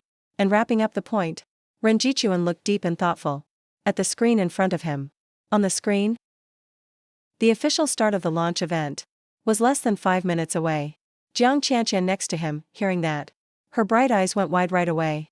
"Uncle, you're saying Lei Bus ordered from Shenfei, not really expecting him to build a new energy vehicle in just 3 days? A car? He just wants to use Shenfei's hype and popularity to draw attention to their Dami car." Ren Jichuan heard her, smiled and nodded. "Qianqian, you nailed it. When this news broke, a bunch of fellow entrepreneurs reached out to me, asking what Lei Bus was thinking. Even heads from Weilai and BYD. I just shot back with one question, and they got it. When they develop cars, how much time did they spend? And how much cash did they pour in? Cars aren't like computers or bikes. They're way more complicated. Especially new energy vehicles. That young guy Shenfei is impressive, but building a new energy car in 3 days, that's impossible. Still, I really like Shenfei. Kids with such strong tech are rare these days. Really rare. I've asked Huawei's HR to send Shenfei a job offer. Bet he'll be interested." Mentioning Shenfei, even Ren Jichuan showed deep appreciation in his eyes. Obvious admiration. Jiang Qianqian heard all that, and her curiosity couldn't be held back. After all, she knows her uncle is known for being generous. "Uncle, what kind of offer did you make to Shenfei?" Ren Jichuan heard her, looked at Jiang Qianqian and asked, "Wanna know?" "Uncle, of course I wanna know." Seeing Jiang Qianqian nodding like a pecking chick, Ren Jichuan didn't keep her in suspense. "The offer I made Shenfei included a share of Huawei and at least 300 million annual salary. Plus, the pay rises by no less than 10% a year for 4 years. Ren Jichuan's voice rang through the room. Jiang Qianqian's face went completely stunned. She guessed Ren Jichuan would offer Shenfei a high price, but didn't expect it to be this sky high. Forget the rest. Just that 300 million salary. Could hire a full team of top tech talents, a 30-person mid-sized group. She stayed speechless for a few seconds, until not far away, the Dami launch was officially announced on screen, and Jiang Qianqian snapped out of her shock. She and Ren Jichuan together looked up to watch the live stream, muttering under her breath, unless Shenfei is blind, there's no way he'd say no to such an offer. Dami Group's car launch officially kicked off. Over 5 million viewers rushed into the live stream all at once. The chat was instantly flooded with comments. But the Dami stream managers were a bit stunned by the back-end numbers. At the same time, there were thousands of messages mentioning Dami. Seemed like plenty, but the ones mentioning Shenfei. But there are actually 70 or 80,000 of them. Although the staff at Dami Group were already mentally prepared, they still never expected that the people coming to see them at the Dami Group new energy car launch would mostly be here for Shenfei. While viewers in the live stream room were super hyped, on the other side, Lei Busi had already walked onto the stage. He greeted the audience in person, then briefly announced the event was officially starting. After that, Lei Busi handed over the spotlight to Lin Jianqing. Lin Jianqing then walked to the center of the stage with a mic in hand, and got straight to the point. I know why you're all here today, so I won't keep you guessing. Next, let's bring out the star of today's show. As soon as Lin Jianqing finished speaking, all 5 live stream cameras immediately turned to the side. A sleek, gorgeous-looking car appeared, driven by staff from Dami Group, heading straight for the stage. Lin Jianqing looked at the car, his eyes full of confidence and pride. Once the car reached center stage, Lin Jianqing grabbed the mic and started talking about the car's features. He covered everything from the interior to the exterior, and from range to hardware specs. Every time Lin Jianqing paused, the audience would break into loud applause. Many industry insiders listened to his intro and couldn't help nodding again and again. They felt like this car's features really stand out. It's definitely top tier among current new energy cars. Meanwhile, millions watching online were going totally crazy. For once, Bro Fei didn't scam Lei Busi's money. This looks like they really put in the work on the looks and interior. Yi Qingjian Bro Fei, he's not the same Bro Fei anymore. Well, what can I say? Even though this car is solid, it just doesn't wow me. Looks basically like most other new energy vehicles. Bro Fei, always better at computers and motorcycles, not cars. Only had 3 days. Bro Fei being able to give Lei Busi this kind of car in just 3 days is good enough. Wait, something's off. Look at the big screen, guys. Looks like this car wasn't made by Bro Fei. Just as millions in the live stream were chatting, debate was exploding among the viewers. Then the massive LED screen on stage flickered, and suddenly lines of text and images appeared. Lin Jianqing turned to the sea of faces below, smiled and said, "Everyone, this car released by Dami Group is named the S7. I led the Dami Group's car division through 300 days and nights, putting my heart and soul into developing Dami's first generation new energy car. I know it might have some flaws, and isn't quite on the very top tier of today's new energy vehicles, but I hope you'll give us some time. With a little time, Dami cars will have even bigger surprises for you." As soon as Lin Jianqing finished, some loyal Dami fans in the audience started clapping right away. In a villa in the city, Ren Jichuan watched the live stream with a look that said he understood everything and said, "Qianqian, did you get it now? This Dami S7 is just average. Getting this much attention is a feat itself. If things keep going like this, Dami cars might not sell like crazy, but at least they're breaking into the new energy car market. Your Uncle Lei really is a marketing genius, right? If it weren't for his idea to use Shenfei to grab all this attention, Dami cars probably wouldn't even get a splash. No one would care. Alright, you keep watching. Uncle has some things to do. I won't stay here with you." As Ren Jichuan was talking, he started to get up to leave. But just then, from the screen, a question suddenly sounded. About Mr. Lei ordering a car from Shenfei. That's all over the internet these past 3 days. Everyone thought this launch event was going to show off the car built by Mr. Shenfei. But from start to finish, this press conference had nothing to do with Mr. Shenfei. So may I ask, did Mr. Shenfei fail? He wasn't able to deliver the car you wanted in 3 days? A reporter at the event asked this seriously with the mic. Ren Jichuan, who'd just gotten up, saw this and hesitated a bit, then sat back down. Meanwhile, in the venue and the live stream room, viewers really interested in the answer immediately perked up their ears. Lin Jianqing just smiled calmly when he heard the question. Then, He turned to face Lei Bussy in the audience. I think this question should be answered personally by Mr. Lei. Lin Jianqing looked at Lei Bussy with a victorious grin he couldn't hide. As soon as he finished speaking, everyone in the place looked straight at Lei Bussy. Lei Bussy let out a quiet sigh, then relaxed his face, like he was completely ready for this situation. But just then, a chugging, like the sound of a tractor driving over, suddenly broke the silence. The sudden tractor sound left everyone a bit stunned. After all, this is a high-tech new energy vehicle launch. A tractor noise in this setting is just way off. After snapping out of it, everyone together turned their heads toward the source of the sound. They saw a tractor belching black smoke had stopped at the far east end of the plaza. Next, the rattling tractor door was opened from inside. A tanned old man climbed down from it. Seeing so many people staring, the old man looked a little nervous. But then he seemed to recall something. He suddenly shouted, "That's Boss Lei. That's Boss Lei's place. A boss named Shen told me to bring your car here." The gruff voice of the old farmer echoed through the venue. Everyone instinctively looked at the tractor's bed. Through the gaps in the pile of firewood in the back of the tractor, they could just make out the corner of a car. When Lei Bussy realized what was happening, he immediately walked over to the old man. "I'm the Boss Lei you're looking for. Sir, did Mr. Shenfei ask you to bring me this car? Is it that one behind you?" Right now, Lei Bu's excitement was all over his face. He might have been a bit late, but at least Shenfei made it with the car in the end. He actually got the car here just in time. But just as Lei Bu was talking, getting ready to step forward, heading towards the back of the tractor's bed, that dark-skinned old man suddenly blocked Mr. Lei Bu. "You can't see it yet. Not right now, you can't look yet. You haven't paid the delivery fee. I drove for hours to get it here for you. I really put in several hours to deliver this car. Mr. Shen told me to collect the delivery fee from you," the old man quickly explained. Hearing this, even Lei Bu was stunned for a second.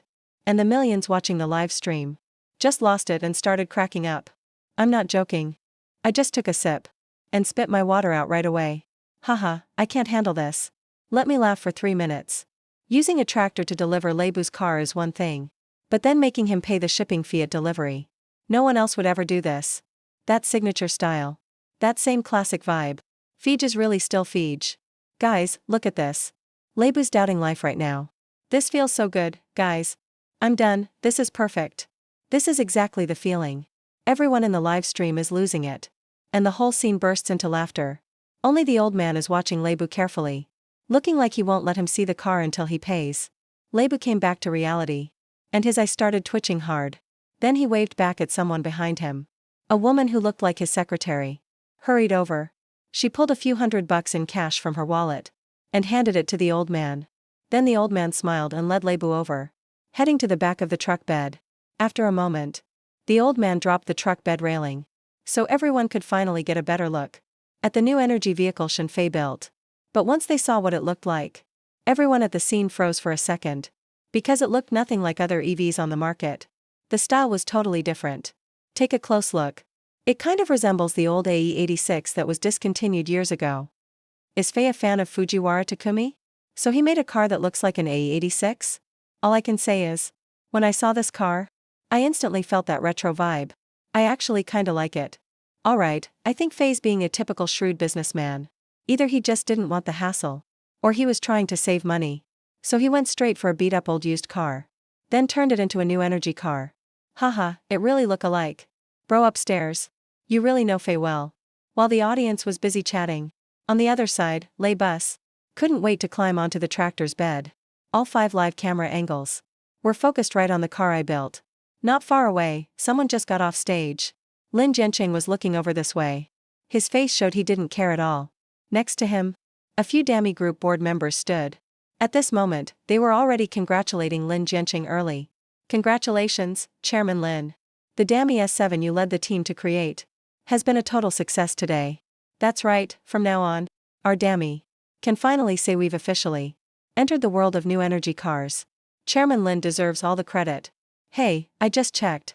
Our Dami Group's stock price, in just the last few minutes, went up by 0.05%. I can already picture Dami, under Chairman Lin, climbing to even greater heights. The board members gathered around Lin Jianqing, all grinning big. And as Lin Jianqing heard all these praises, the wrinkles at the corner of his eyes were pressed down by his smile. He slightly lifted his chin, glanced toward Laybus and said, "Everyone, it's too early to say any of this right now. We still haven't seen the car that Lei spent 10 million to have Shenfei make." It wasn't Lin Jianqing who was smiling and chatting, but the disdain in his eyes was obvious if you looked closely. And just then, something was happening over at Laybus's car. As noise erupted, Lin Jianqing squinted and looked over.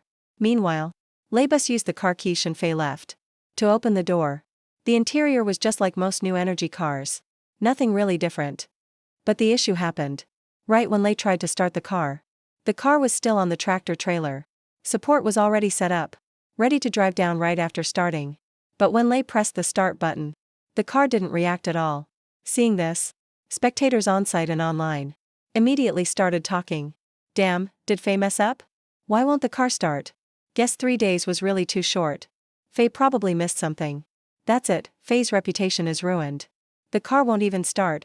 What's the point then? Now I feel relieved, finally balanced.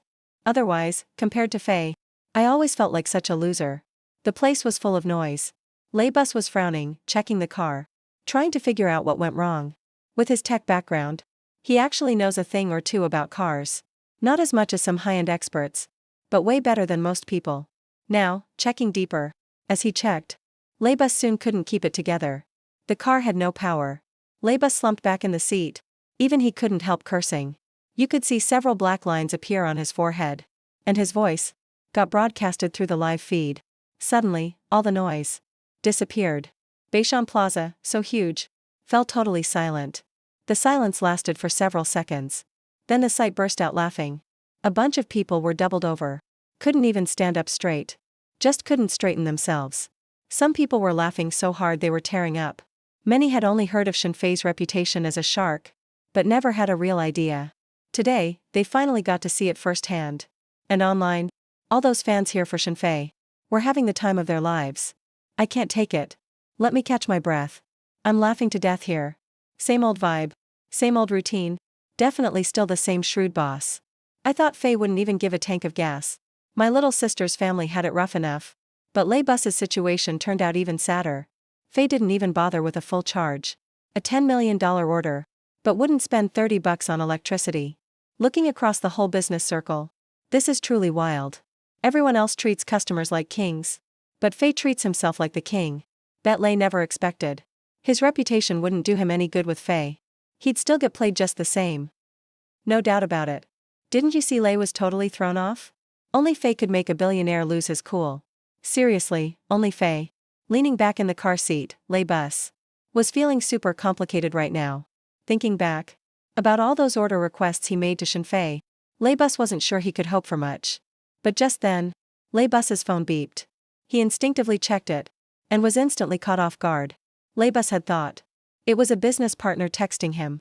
But turns out, Shenfei sent him an order receipt through the Shark platform. And once Laybus finished reading Shenfei's message, his brows immediately furrowed tight. "Shenfei, what are you trying to pull? Is there even anything to compare here?" Laybus quietly whispered to himself. Then, he fell silent. A dozen seconds later, Dami Group staff brought over the mobile charging station. Only then did Laybus snap out of it. He came back to himself. Well, at this point, all I can do is trust Shenfei. Laybus took a deep breath, then got out of the car. Right after, he whispered a few words to his secretary and started walking toward the edge of the venue.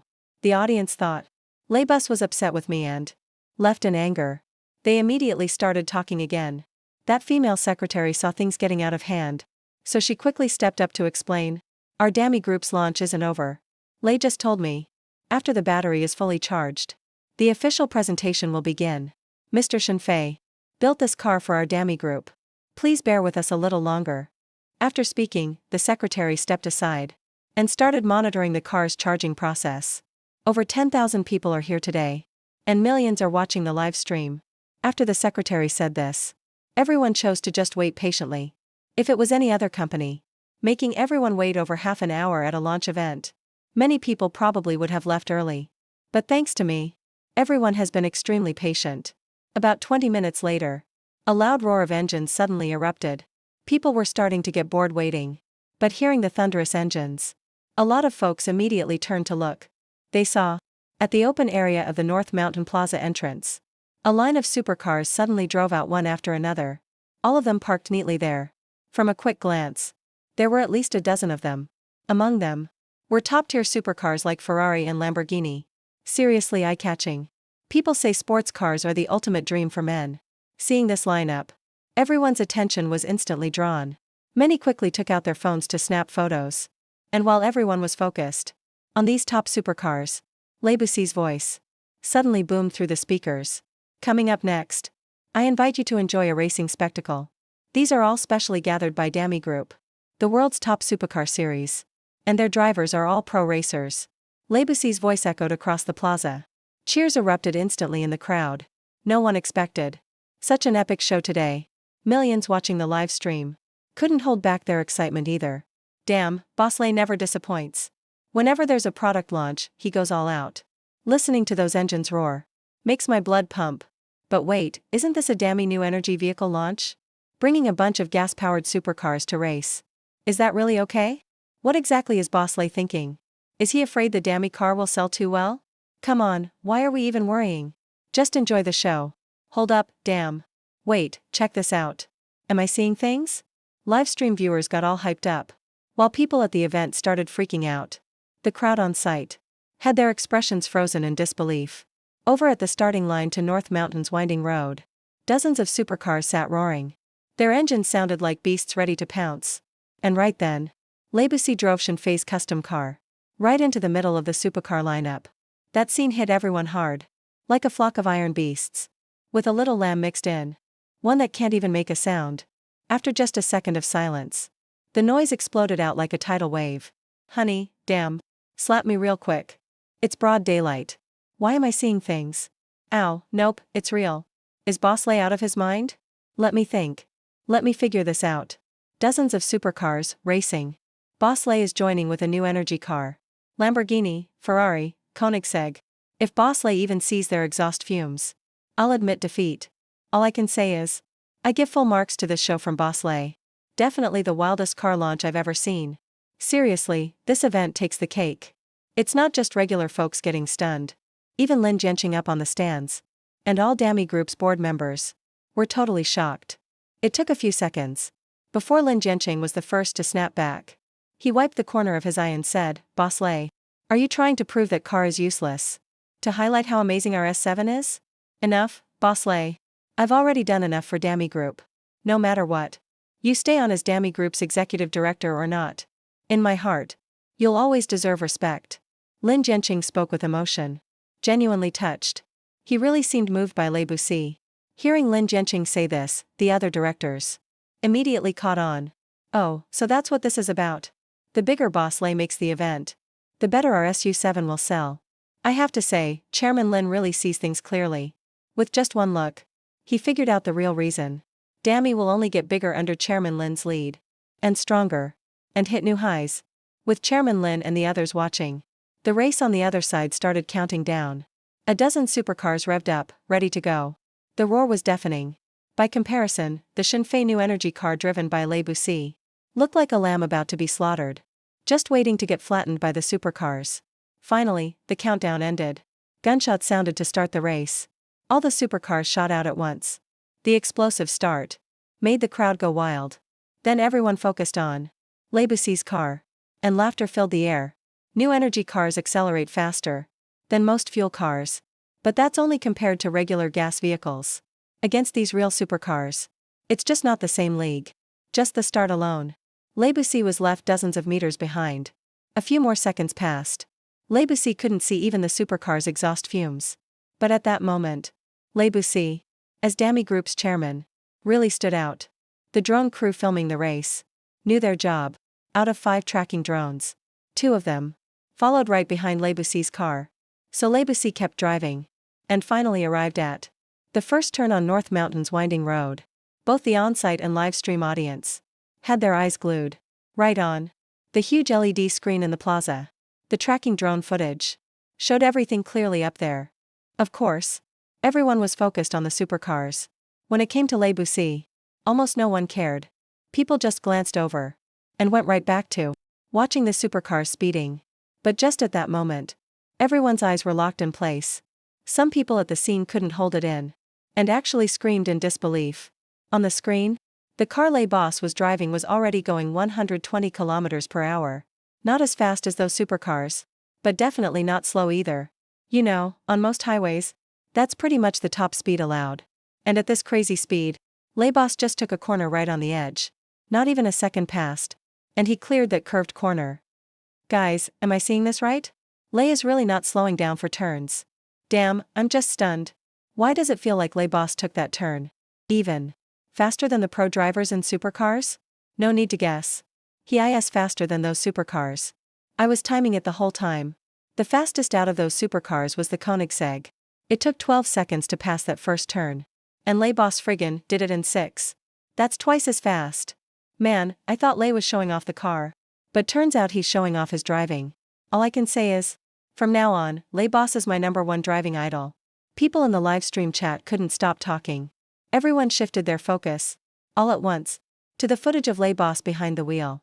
And as time went on, everyone was getting more and more shocked. At first, everyone thought Le Boss not slowing down for corners and breezing through was already insane. But nobody expected that was just the start. Man, downshifting, left foot braking, trail braking, Scandinavian flick, drift start. Excuse me, is Le Boss really not a retired F1 driver? That's already crazy. But it feels like he's just getting started. He shifts the weight so the front end lifts a bit, sets up for a passing line, and squeezes the wheel for a sharp countersteer, all to control tire wear. The craziest part is, Le Boss can drift just by using inertia. Feels like his driving skills could go toe-to-toe with Takumi from Initial D. Seriously. I'm calling him Le Fujiwara now. The livestream chat just exploded at this point. No one saw it coming. That this is what the race would look like. Among all those supercars and pro drivers, Le Boss somehow became the real main character. And the mountain roads around Beishan are famous for all those crazy curves. Le Boss, driving that car, with all those wild techniques, jumped from dead last, straight to first place. And now he's almost a whole kilometer ahead of second place. All those pro drivers Le Boss passed just stared at that electric car, not even seeing its tail lights. Totally dumbfounded. Le Boss, are you really the pro here or am I? And is it me driving the supercar or you? Back at Beishan Square, it was dead silent. Not a sound could be heard. Everyone just looked starstruck, staring up at Le Boss's car on the giant LED screen. On the screen above, in the crowd, Lin Jianqing and the Daimi Group board members exchanged looks with each other. They all saw the confusion in each other's eyes. When did Boss Le learn to drive like that? Who knows? You know how Boss Le has tons of hobbies. Maybe he learned ages ago. I feel like when Boss Le retires, he could totally go pro at racing. I'll book the whole venue next time and treat everyone to watch. Ha ha ha, Lao Sun. You said it. When the time comes, let's all go as a group to watch Boss Le race. Alright, that's enough, everyone. Boss Le's driving skills are amazing. But don't you think? This isn't better than the pros, right? All those racers were invited by Boss Le. Who knows how hard they really went? After Lin Jianqing said that last bit, everyone nodded in agreement. At that moment, at the foot of Beishan, Le Boss was driving the car, and slowly came into everyone's view. This side was calm, but the tens of thousands watching live were totally not calm at all. Le Boss hadn't even stopped his car yet, when waves of cheers filled the air above the square. But no one knew that Le Boss, still in the driver's seat, already looked utterly shocked. Staring at the wheel in front of him, he couldn't help swallowing hard. His face was full of disbelief. That look lasted for over 2 minutes. Not until the other drivers also circled Beishan and finished the race did Le Boss let out a deep breath, slowly open the door, and step out. The moment he got out, the pro drivers crowded over. Boss Le, are you kidding us? Hosting a Beishan race, calling us all here, with the first prize at 5 million. We all gave it all we had. But who could have guessed? You were the real pro hiding in plain sight. Your driving's almost F1 level. We just can't keep up, not a chance. The racers said this with forced smiles, and in their eyes, you could see mad respect for Le Boss's driving. As the saying goes, amateurs just watch for fun. Pros look at the technique. Even for pros like them, Le Boss's skills were totally mind-blowing. Especially back when Le Boss overtook them. The moves were so slick, it left them all stunned. If the pros were that impressed by Le Boss's driving, then of course the average people were even more blown away. Over 10,000 onlookers instantly crowded around. They shouted out, "Boss Lay, you're way too hardcore. That race was better than any Hollywood movie. Boss Lay, do you take students? I really want to learn to drive from you. Boss Lay, teach a driving course. I'll learn on my knees. Boss Lay, I want to have your babies." The crowd was beyond hyped. Their shouts got crazier and crazier. Lay Bussy accepted the mic from his secretary. He cleared his throat a bit. Instantly, the noise died down a lot. Then, under everyone's excited gaze, Lay Bussy asked slowly, "So what do you guys think?" As he spoke, Lay Bussy slowly pointed to the side. Following his finger, everyone turned to look. And when they realized he meant the car made by Shinfei, people were just about to comment, when suddenly, there was a sputtering sound. They saw the car's 4 tires, with 3 suddenly splitting apart. Even the last one went crooked. And that wasn't all. Crackling sounds came from inside the car, followed by a loud noise. It seemed like the electric motor burned out. After 1 second of silence at the scene, everyone burst out laughing. How much did Shinfei rip off Boss Lay for? Didn't even charge the battery, fine. But the quality is just awful. First time I've seen a new car fall apart after just 1 race. Boss Lay really had some serious luck, huh? Yeah, no kidding. I bet Boss Lay's legs are probably shaking now. If something had gone wrong during the race, we'd only be able to visit Boss Lay at his grave. That car Shinfei made totally limited Boss Lay's skills. If he'd driven a real supercar, I can't even imagine what a show it would have been. Boss Lay, do another run. Try with that Koenigsegg this time. Yeah, Boss Lay, please. People in the crowd all started shouting again. Not far off, Lin Jianqing and the other board members looked at the nearly wrecked car and couldn't help but laugh and shake their heads. Only Lay Bussy stared at the car without looking surprised at all. Looks like everyone's not too impressed with this car. How about this? Let me show you all something. Lao Zhang, put the video from my phone up on the big screen. As Lay Bussy spoke, he handed his phone to his secretary. Even now, deep in Lay Bussy's eyes, there was still a bit of lingering shock.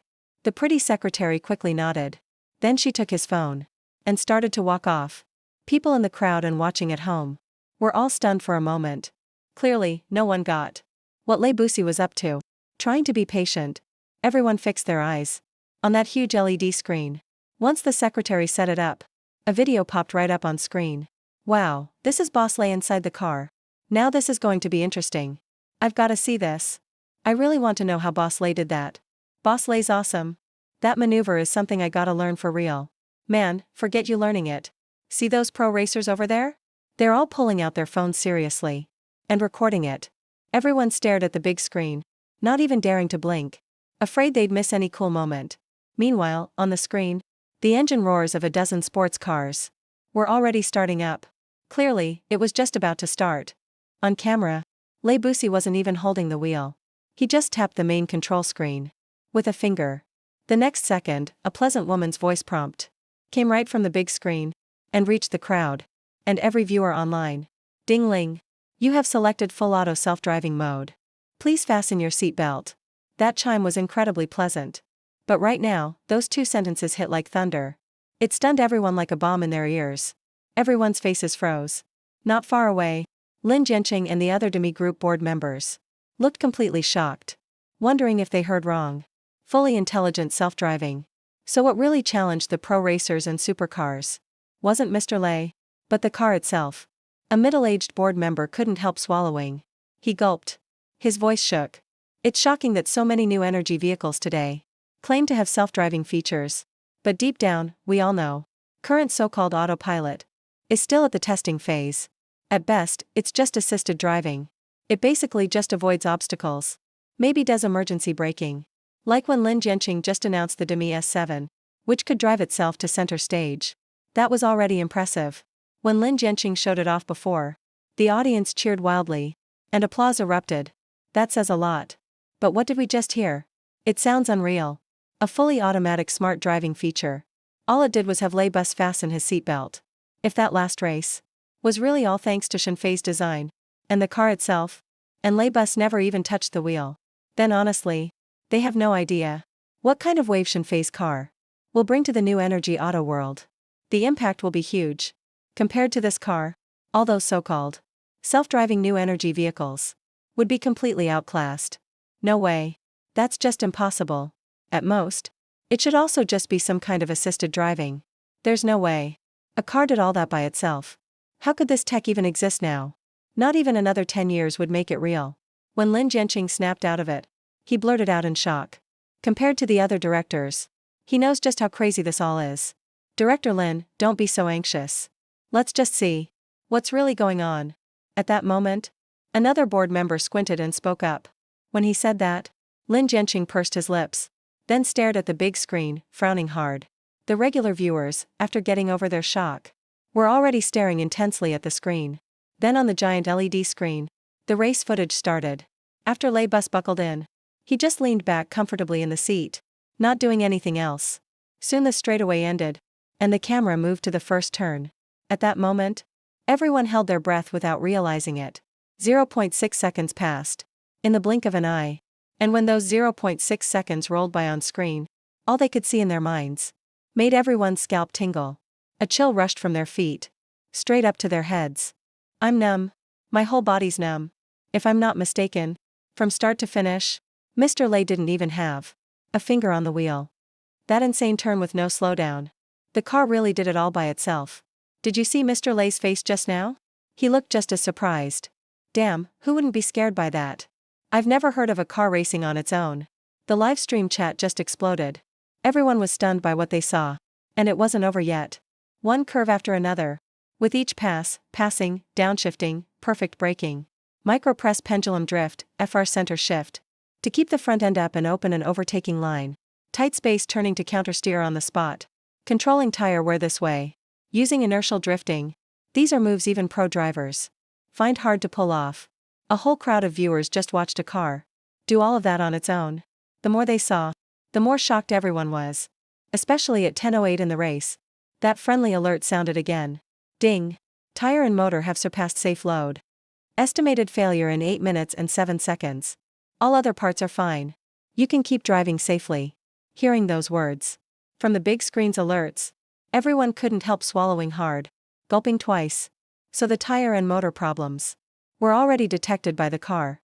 Even the times were calculated down to the second. During the whole race, there was pretty much zero risk. I'm totally convinced, damn. I give up. It's unreal. I thought an 800 plus km/h bike was Fige's limit. But after just 3 days, Fige blew my mind again. Fige is like a legend to me now, for the nth time. From computers to bikes to new energy cars. Where is Fige's limit? Never thought one person could be this incredible. Is it too late for me to start studying now? First time I really felt the power of knowledge and tech. Some folks guessed Fige's already 60. I say there's no way he's under 80. He must have spent his life mastering all kinds of tech to pull this off. The live stream is about to hit 10 million viewers. Everyone's chatting nonstop. And no one can stop now. Watching the big screen, with that car still in full autopilot mode, was like seeing Ultraman for real, like seeing the light. And it wasn't just regular viewers shocked to the core. Even all the business big shots watching the stream were left speechless. In a private deep city villa, Ren Jichuan stared at everything unfolding and couldn't help breathing harder. A while back, Huawei had just launched their own new energy car. The Zhejiang S9 made waves the second it launched, crushing all the new energy cars out there. With its self-driving tech, it made it to the very top of the line. But right now, comparing the Zhejiang S9 self-driving to Shenfei's car, Ren Jichuan just didn't know what to say. Their Zhejiang S9, is that even still self-driving? It's like a kid's toy now. And then he remembered asking Huawei HR to offer Shenfei a 300 million annual salary. Ren Jichuan felt his face burning. Huawei spent over 20 billion on R&D just to barely make the Zhejiang S9. But the car Shenfei built by himself can totally crush their Zhejiang S9. The value of Shenfei alone is way more than all those highly paid masters and PhDs. It's not even close. It's scary how much more. Ren Jichuan thinks it's not just about slapping Shenfei in the face, but slapping himself too. Qianqian's uncle really messed up this time. He screwed up big time. From the start, this wasn't Lei Buxi's marketing show. It was Shenfei's solo performance. I really underestimated Shenfei. Just him alone is worth as much as countless top R&D teams. Having someone like him in Dragon Country is real luck for the whole nation and its people. After a bitter smile, Ren Jichuan's face lit up with excitement. At this point, whether or not Shenfei joins Huawei seriously doesn't matter to him anymore. What makes him happy is Shenfei is from Dragon Country. As for Jiang Qianqian sitting by his side, she totally tuned out Renjichuan's words long ago. Now, she's just staring straight at the screen. With stars in her eyes. She's totally become a super fangirl. On the big screen. After the 10+ minute video finished, everyone's attention once again turned to the car I built. The first applause broke the silence. And right after that, it triggered a chain reaction. In one breath, the crowd exploded in applause. Everyone looked at that car. And felt. A glorious era for new energy vehicles is about to begin. Just then, inside the car with ruined tires and a burnt motor, that beautiful notification again popped up. Ding ding, there's also a voicemail here. Please check it, car owner. Mailbox access passed. Now autoplaying the mail for the owner. The sudden sound made everyone freeze for a second. And before anyone could react, a magnetic voice came out from the car. Hello, Mr. Lei. This is Shenfei. You probably heard this too. I only sell products, not patents.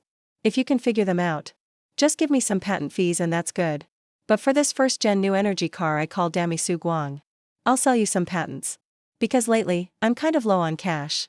If you think it over, Mr. Lei, you can reach out to me via order receipt. After I finished speaking, my words echoed across the whole square. The whole place went dead silent. Then, after a moment, millions watching live totally lost it. Damn, where's your shame? Shen the scammer. How do you even dare say something so outrageous? I'm cracking up here. Anyone can be broke.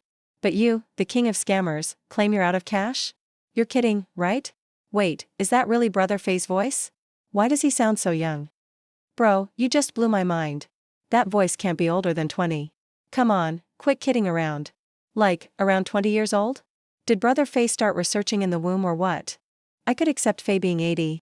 But if he's 20, how am I supposed to live? Compared to him? Aren't I just a total loser? I can already see today's top trending search. Research genius is only 20 years old. At 20, Brother Fei is Rebus's partner.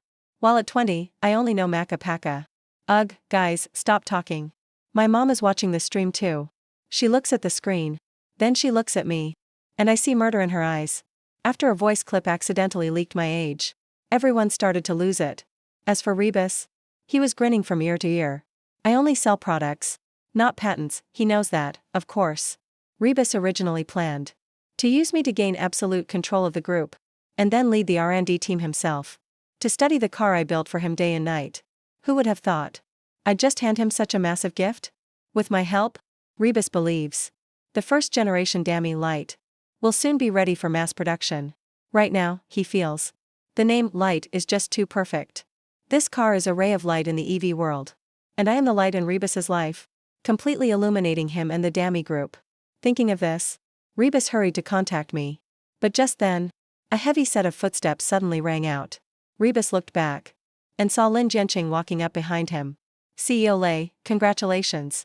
Lin Jianqing's face held a hint of bitterness, mixed with lingering disbelief. He really never imagined that Rebus could rely on just me to defeat the entire Dami R&D department. And it was a total, undisputed slaughter. No need to be so discouraged. The one who beat you isn't me, it's that genius boy. People say my life has been a legend. But compared to that kid, I feel like he's the real legend. Rebus looked at Lin Jianqing and spoke from the heart.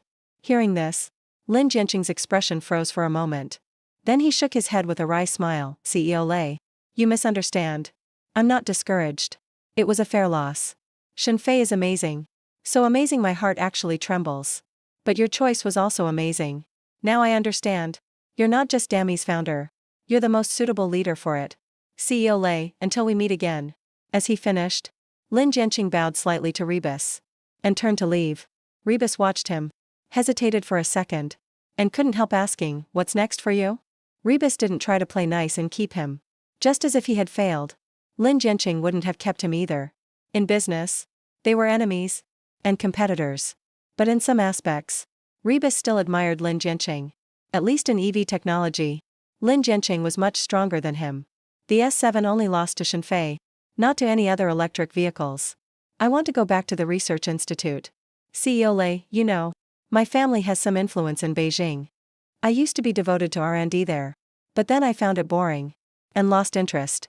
But today, Shenfei showed me what real research looks like. I think I'll spend the rest of my life dedicated to scientific research. If I can achieve even a little bit, this life will be worth it. Lin Jianqing spoke seriously, as if he had already made up his mind. Hearing this, Rebus stared at Lin Jianqing, a flash of respect appearing in his eyes. Good luck. Haha, thanks, CEO Lei. In the future, if there's time, I hope we can sit down for tea. With those final words, Lin Jianqing looked at the scene, without a hint of regret. He turned around, waved at Rebus, and walked away with style. Rebus, watching Lin Jianqing's receding back, pursed his lips, and finally whispered to himself, every researcher deserves respect. But most of them spend their whole lives remaining unknown. Few can produce results like Shenfei. Jianqing, I hope in your long research career ahead, you can keep a level head. After all, a freak like Shenfei only comes around once. With Lin Jianqing's departure, and Rebus's reflections, the Dami Group's press conference finally came to a successful close, and the name Shenfei once again dominated the trending lists. Every news section and front page was taken over by the light EV. People have seen EVs before. They've seen EVs with assisted driving too. But a fully autonomous racing EV? People hadn't even dreamed of that. So, many who missed the live stream saw the video of the Beishan Square race and were instantly blown away. No one ever expected that as modern technology develops, it wouldn't be farmers losing their jobs first, but race car drivers, an industry that seemed safe forever. As the online buzz grew louder, I finally caught the attention of certain people. In Shanghai, the first military district, as one of the top 10 military bases in the country, its greatest strength isn't just its combat force, but its leading military R&D capabilities. Here lies the nation's largest military R&D base, where countless top researchers from across the country gather. Somewhere in this massive district, a gray-haired, imposing old man watched the video, adjusting his reading glasses. The youth are to be feared. Truly impressive. I didn't expect our dragon country to have such a brilliant talent. But his research seems focused on civilian use. That's almost a waste of his gift. The old man, Chen Zhenming, sighed with regret. Immediately, he pressed a button on his desk. Minutes later, a young man with a sharp posture knocked and entered. Teacher, you called for me? Yes, Xiao Ma. Find a way to contact this young man, Shenfei. I want to invite him to work at our base. Chen Zhenming looked at his prized student, Ma Hongyi. As the top leader here at the research base, Chen Zhenming has a lot of students. But among all his students, Ma Hongyi is easily in the top 5 for talent and smarts. That's why Chen Zhenming is always nice to him. But when Ma Hongyi heard what Chen Zhenming said, he started to hesitate a bit. Teacher, I've heard about this Shenfei. Lately, his stories have been blowing up online. But letting him come straight to our research base, isn't that breaking the rules? Everyone we recruit here are all top minds from military academies and leading research institutes. Most of them have been involved in military industry research for at least 5 years. But everything Shenfei works on is for civilian use. If he joins our research base, he probably won't understand much, right? Ma Hongyi spoke up boldly. Normally, if you get an order from Chen Zhenming, you just follow it. No one dares question him at all. Otherwise, you'd definitely get yelled at by Chen Zhenming.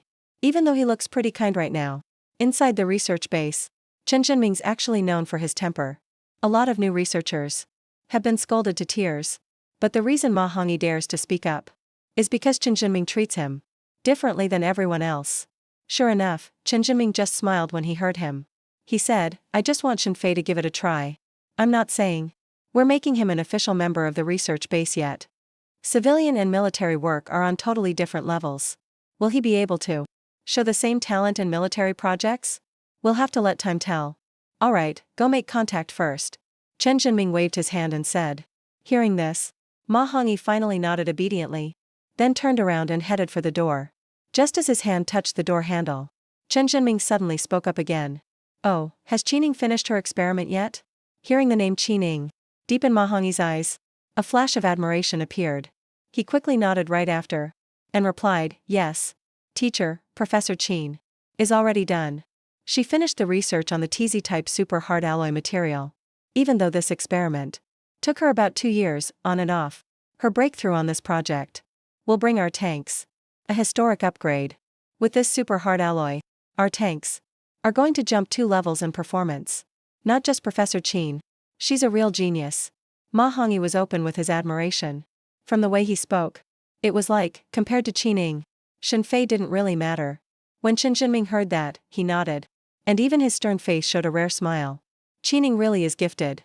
Back then, she only studied under me for 2.5 years. And already became a mentor at our research base. Xiaoma, you all need to work hard too. Yes, teacher, we'll definitely live up to your expectations. Alright, good. Go contact Shenfei first. After that, let everyone know to meet in Hall 1. Have Qinning come too. Okay, teacher. I'll arrange it right now. Just hearing he was about to see Qinning, Ma Hongyi got totally excited. Right after that, he picked up his pace and left Chen Jinming's office. After Ma Hongyi left, Chen Jinming turned his attention back to his phone. Looking at the screen, at the vehicle I built, that fully automatic self-driving, racing new energy vehicle. He couldn't help but mumble. I wonder if that's just preset programming, or an intelligent road recognition system. If it's the second one, maybe we could use it for military operations. That could really boost special ops efficiency. But with today's tech, it's still really hard to mass-produce that kind of system. Shenfei must have worked on it for ages to come up with something like this. Meanwhile, I still had no clue. I'd already caught Chen Jinming's attention as a real military industry big shot. After sending some key tech data about this new energy car to Lei Boss, I left the workshop, planning to take a few days off. In my previous life's memory, besides owning a workshop, I think I also had an apartment downtown. So I decided to go stay in the city for a couple days. Even though the workshop has rooms to rest in, to me, work and life should stay separate. Plus, I hardly ever see anyone around here. If this keeps going, I'm pretty sure my social skills will just fade away. I walked out the workshop doors, feeling the warm afternoon sun, and stretched comfortably. As for the workshop, my plan is to wait a couple days before taking new orders. Or just pick up orders I think are right. Now that I've unlocked the top level of the system's third military stage, after making that, of course I want a bigger challenge now. So that's my plan for now. Time to head downtown. I took a deep breath, then hopped in my old used Jetta, and slowly headed toward the city. Meanwhile, on the other side, 1st Military District of Modu City, in the research bases area, Chen Jinming was pacing toward the main conference hall. Before he got there, Chen Jinming heard a bunch of wailing voices inside. The sounds were coming out the door. Sissing, stop hitting me. I give up, okay? Professor Qin, you're a mentor now. Don't bully us like this. If you hit me again, I'm gonna break. Hearing all that, Chen Jinming's face froze for a second. Then he couldn't help but shake his head and laugh. This girl, he thought, and sped up a little. When he reached the conference room doors, he just happened to see a beautiful figure kick someone flying with her foot. Her long legs and loose pants looked sexy and full of power. Looking closer, besides the one Qinning kicked, 4 or 5 others were also on the floor, unable to even get up. Qinning really roughed them up. She hadn't noticed Chen Jinming behind her yet. She glanced at the folks lying on the floor, clapped her hands, crossed her arms and said, "Hey, you guys are way too weak. I told you all, besides doing research, you need to exercise too. Start working out and get strong. How come after 2 years, you're still this weak?" The sound of the piano rang out bright and clear, echoing throughout the huge conference room. Not just the ones lying on the floor looked like they wanted to cry. Even the crowd standing around watching couldn't help but twitch at the corners of their eyes. Why didn't you train? We run 20 kilometers in the mountains every day. Not a single day missed in 2 years. But fighting you. Do you really think we could win? Even the special ops avoid you when they see you. So what can we do? Forget it, Kill us or whatever you want. We choose to die standing. The group complained, faces full of frustration. Qinning looked at them, a little surprised. Then, he cracked his knuckles and started moving closer. Such guts. Just these few words. Sound like real men. Let me help you out. While speaking, Qinning lifted her long legs, over a meter tall, and raised them up. But right then, Chen Jinming finally couldn't take it anymore and laughed. Okay, Qinning. Stop tormenting your junior brothers. Chen Jinming said as he walked into the room with his hands behind his back. Everyone inside saw him come in, and immediately looked at him like he was their lifesaver. Wiping their tears, they gathered around. Mr. Chen, you have to help us. Qinning can't bully us like this. We're the nation's top military engineers. But she forces us to exercise. Isn't this torture? When I heard she was coming back yesterday, I even had nightmares. I was making progress on the triphase lab research. but got scared and lost my train of thought. Haha, Mr. Chen, help us. Help us. They rushed to Chen Jinmin's side, crying and sniffling. Totally not looking like top military talent. Okay, Qining. She's just looking out for you guys. Without a strong body, science work can't last long. Everyone, go sit down. There's something important to discuss today. At the end, Chen Jinmin's tone grew more serious. The dozens of people present heard him, and their faces changed instantly. They wiped away their smiles. One by one went back to their seats. Only Qining stayed calm, and casually pulled up a chair. Chen Jinmin glanced at Qining, and said nothing more. He walked over to the conference room screen, and uploaded a video to the system. Then he turned to the group, said, "Let's watch this video first." As his voice finished, everyone in the conference room turned their eyes to it. They saw a car on the screen, driving without anyone controlling it. Fully autonomous driving, doing all kinds of extreme racing maneuvers, leaving the supercars far behind. Even the top engineers present couldn't help but look amazed. Qining, sitting nearby, watched intently. She squinted her pretty eyes. When the video ended, he fell deep into thought. At that moment, Chen Jinming slowly walked to the front. He glanced at everyone in the audience. Then, with authority in his voice, he spoke. What happened in this video was just a few hours ago.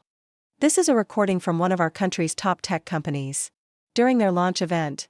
I think some of you might have already heard about someone named Shenfei, but I bet some haven't. Now, let's share your thoughts. What are your impressions from the video? As Chen Jinming finished, dozens of top talents from the military industry glanced at each other. Soon, they started discussing it. Qining, sitting front row, narrowed her eyes again. No one knew what she was thinking. In the conference room, after a short discussion, someone finally stood up to address Chen Jinming, saying, "Mr. Chen, I think the full AI self-driving system in the video is pretty impressive, but not that impressive. The visuals are striking, but its usefulness is limited. From a civilian perspective, this technology does make driving more enjoyable. But street racing is not allowed by law. If Dami Group wants to launch this car and put it on the market, the street racing feature will never pass inspection. Technically, though, personally, I admire this Shenfei. He seems to have a natural gift for smart technology. Hongyi just mentioned to me that you were considering recruiting Shenfei to train in our military research base. I think, after he learns some military tech skills, maybe he could really help develop our smart military systems. For real." A young man wearing silver-rimmed glasses spoke confidently. After his words, many people in the room nodded in agreement.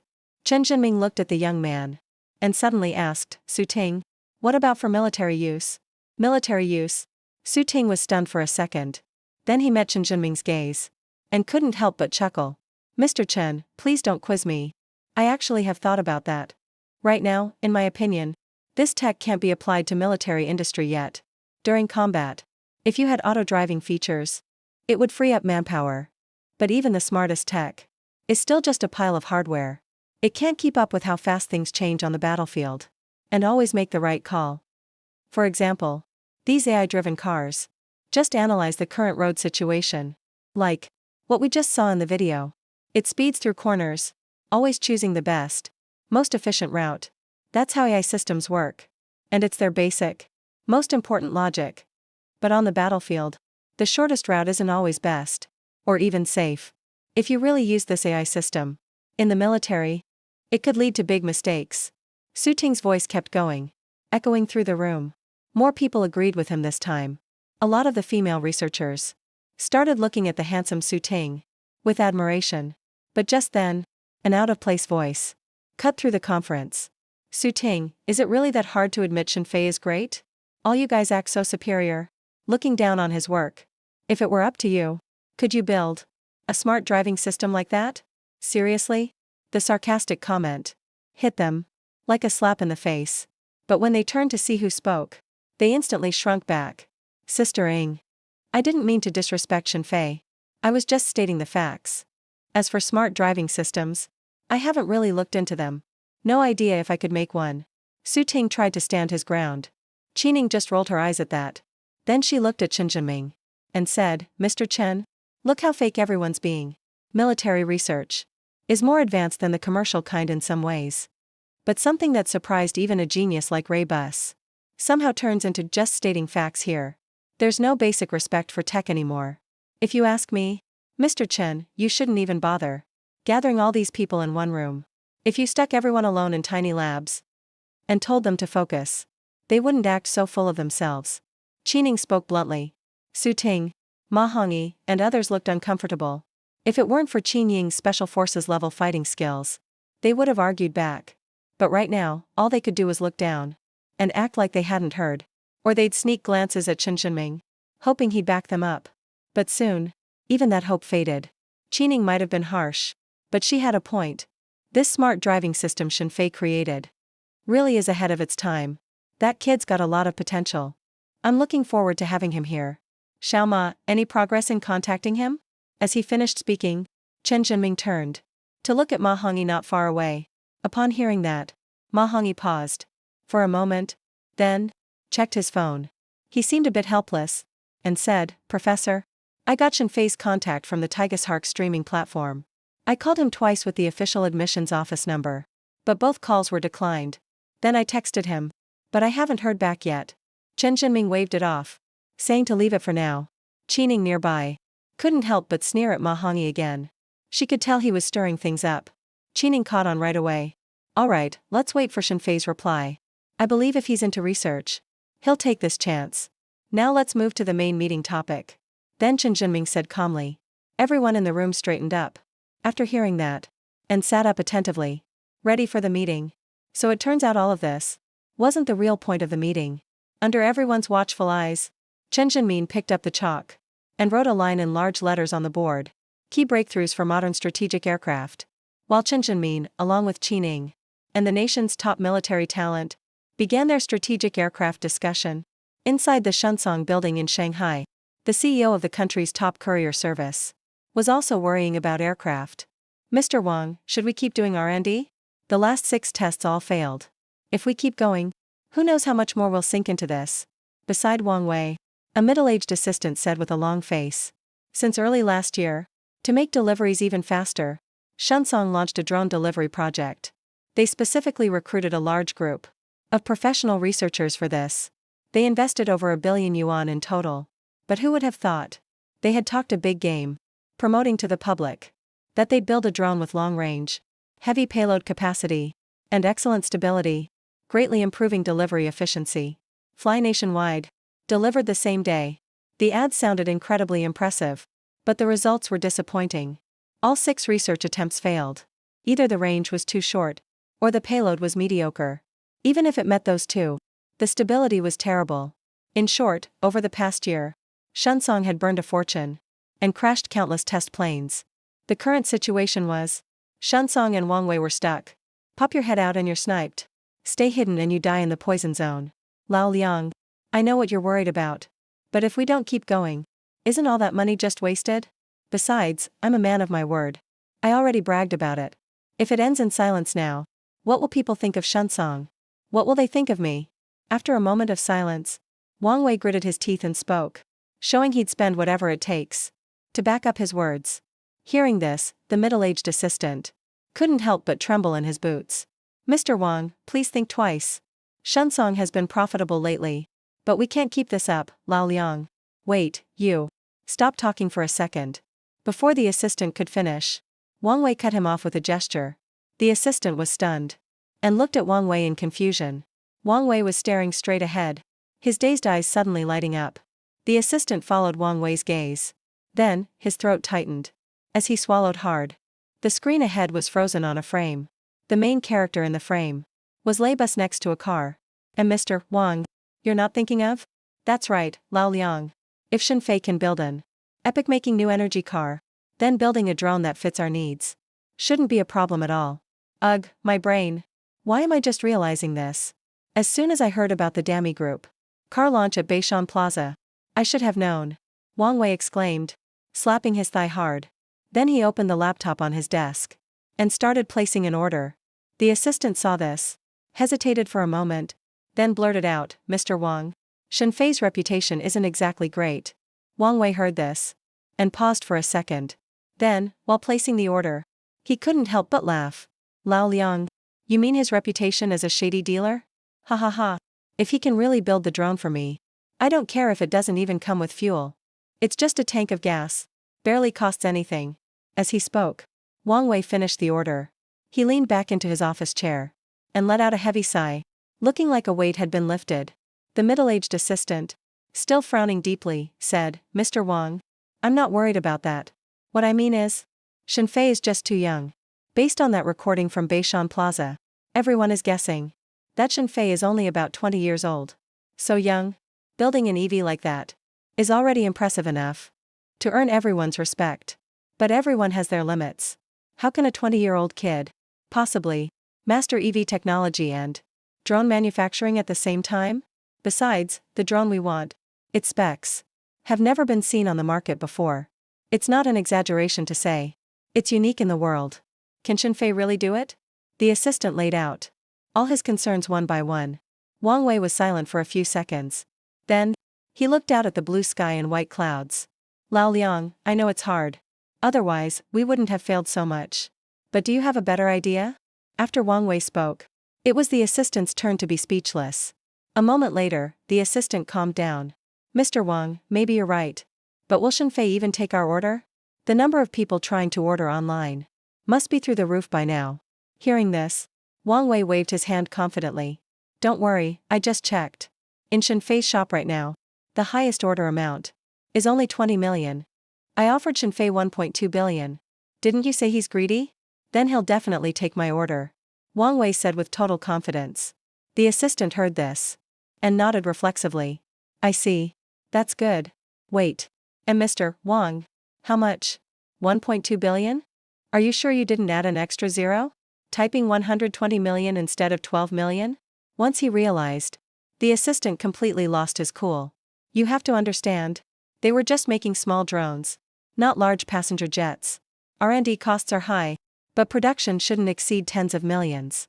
1.2 billion? That could build a medium-sized airliner." And he'd heard Shenfei only sells products, not the patent rights. No matter how the assistant looked at it, this deal felt like a massive loss. "Alright, Lao Liang. Don't overthink it. Money is meant to be spent.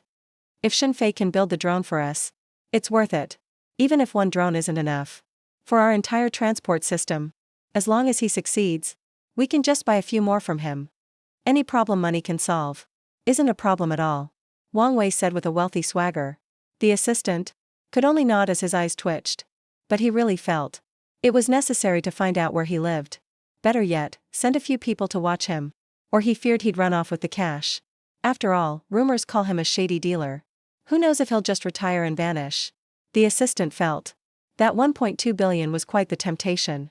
On the Tiger Shark streaming platform, since the Dammy car launch ended, the promotional live stream for my manufacturing shop had never left the #1 spot on the homepage. Countless fans are flocking in, all wanting to see my stream's orders, to see how insane they've become.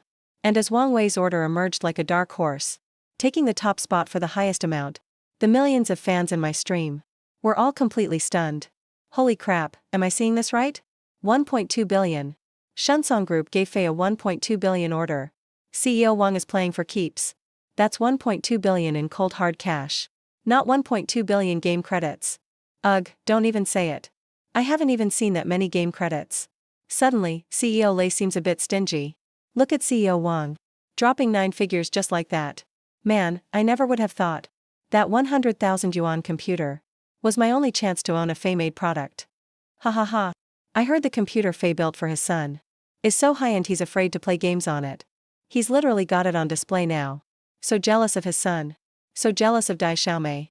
I'm kicking myself for missing out. Anyway, for 1.2 billion, what is Fei actually building? Why is this order still marked as confidential?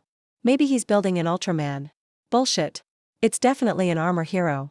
The viewers were debating wildly, their curiosity eventually boiling over, all wanting to know exactly what Wang Wei ordered me to build. And it didn't take long before some tech-savvy netizens uncovered a few clues. I've got it. Drones.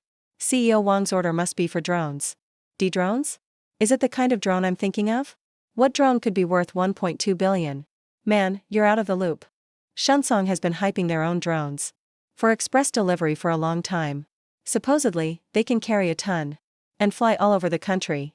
But there's been no progress lately. They probably couldn't build it. So I'm guessing CEO Wang ran out of options.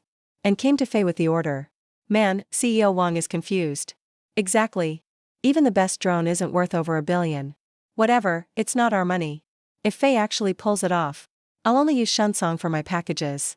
True. I can't afford Faye's computers or bikes. But I can at least use his drones. After guessing it was a drone order, the millions of viewers went absolutely wild. What's even crazier is that after this news spread, in less than half an hour, Shunsong's stock price actually shot up. At Shunsong Group headquarters, in the top floor chairman's office, the assistant named Liang was totally stunned. It took him a good 10 seconds to finally snap out of it. He then couldn't help but shake his head, looking at Wang Wei with a wry smile. CEO Wang, I really underestimated his influence. After the Dami Group car launch became such a massive success, his fame is truly unparalleled right now. At this rate of growth, I bet before long, the 1.2 billion you spent will be paid back. Liang couldn't help but click his tongue. But when Wang Wei heard this, his face, staring at the screen, showed a hint of genuine worry. Old Liang, why hasn't Shenfei accepted the order yet? Is my offer still not high enough? With Shunsong's stock rising, Wang Wei was naturally excited. But he knew very well that all of this was because of me. If I didn't accept the order, it would be a total disaster. The stock gains would definitely crash back down, and probably drop even further. Because if I didn't take the deal, the internet would go crazy with rumors, and their drone delivery project would be seen as completely dead. CEO Wang, it's probably not a matter of money. Your offer is already very high. Maybe Mr. Shenfei is just busy with something. At the moment, faced with Wang Wei's concerns, the assistant could only try to comfort him.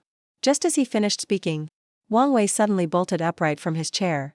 The sudden move gave the assistant a real fright. Seeing the usually steady Wang Wei so excited, the assistant said eagerly, CEO Wang, did Mr. Shenfei accept the order? Hearing the assistant's question, Wang Wei had a look of pure disbelief. He pointed at the computer screen and said with some frustration, now I know why he didn't accept it right away. In my rush just now, I opened the order details to recheck. It's wrong. The drone specs I gave him are all wrong. For the range and the cargo weight, I added an extra 0 to both. It happened when I was ordering. You were talking to me and I got distracted. No wonder he wouldn't accept it. A range of 10,000 kilometers. And a 10-ton cargo capacity. How could anyone build a drone like that? Let me see how to cancel this order. So I can send him a new one. Wang Wei spoke with a wry smile, moving his mouse around, trying to find the cancel button. But right then, on the Hush Alive backend, a notification suddenly popped up. Ding. Friendly reminder. Your shop order on the Husha platform has been accepted by the owner. The order status is now accepted.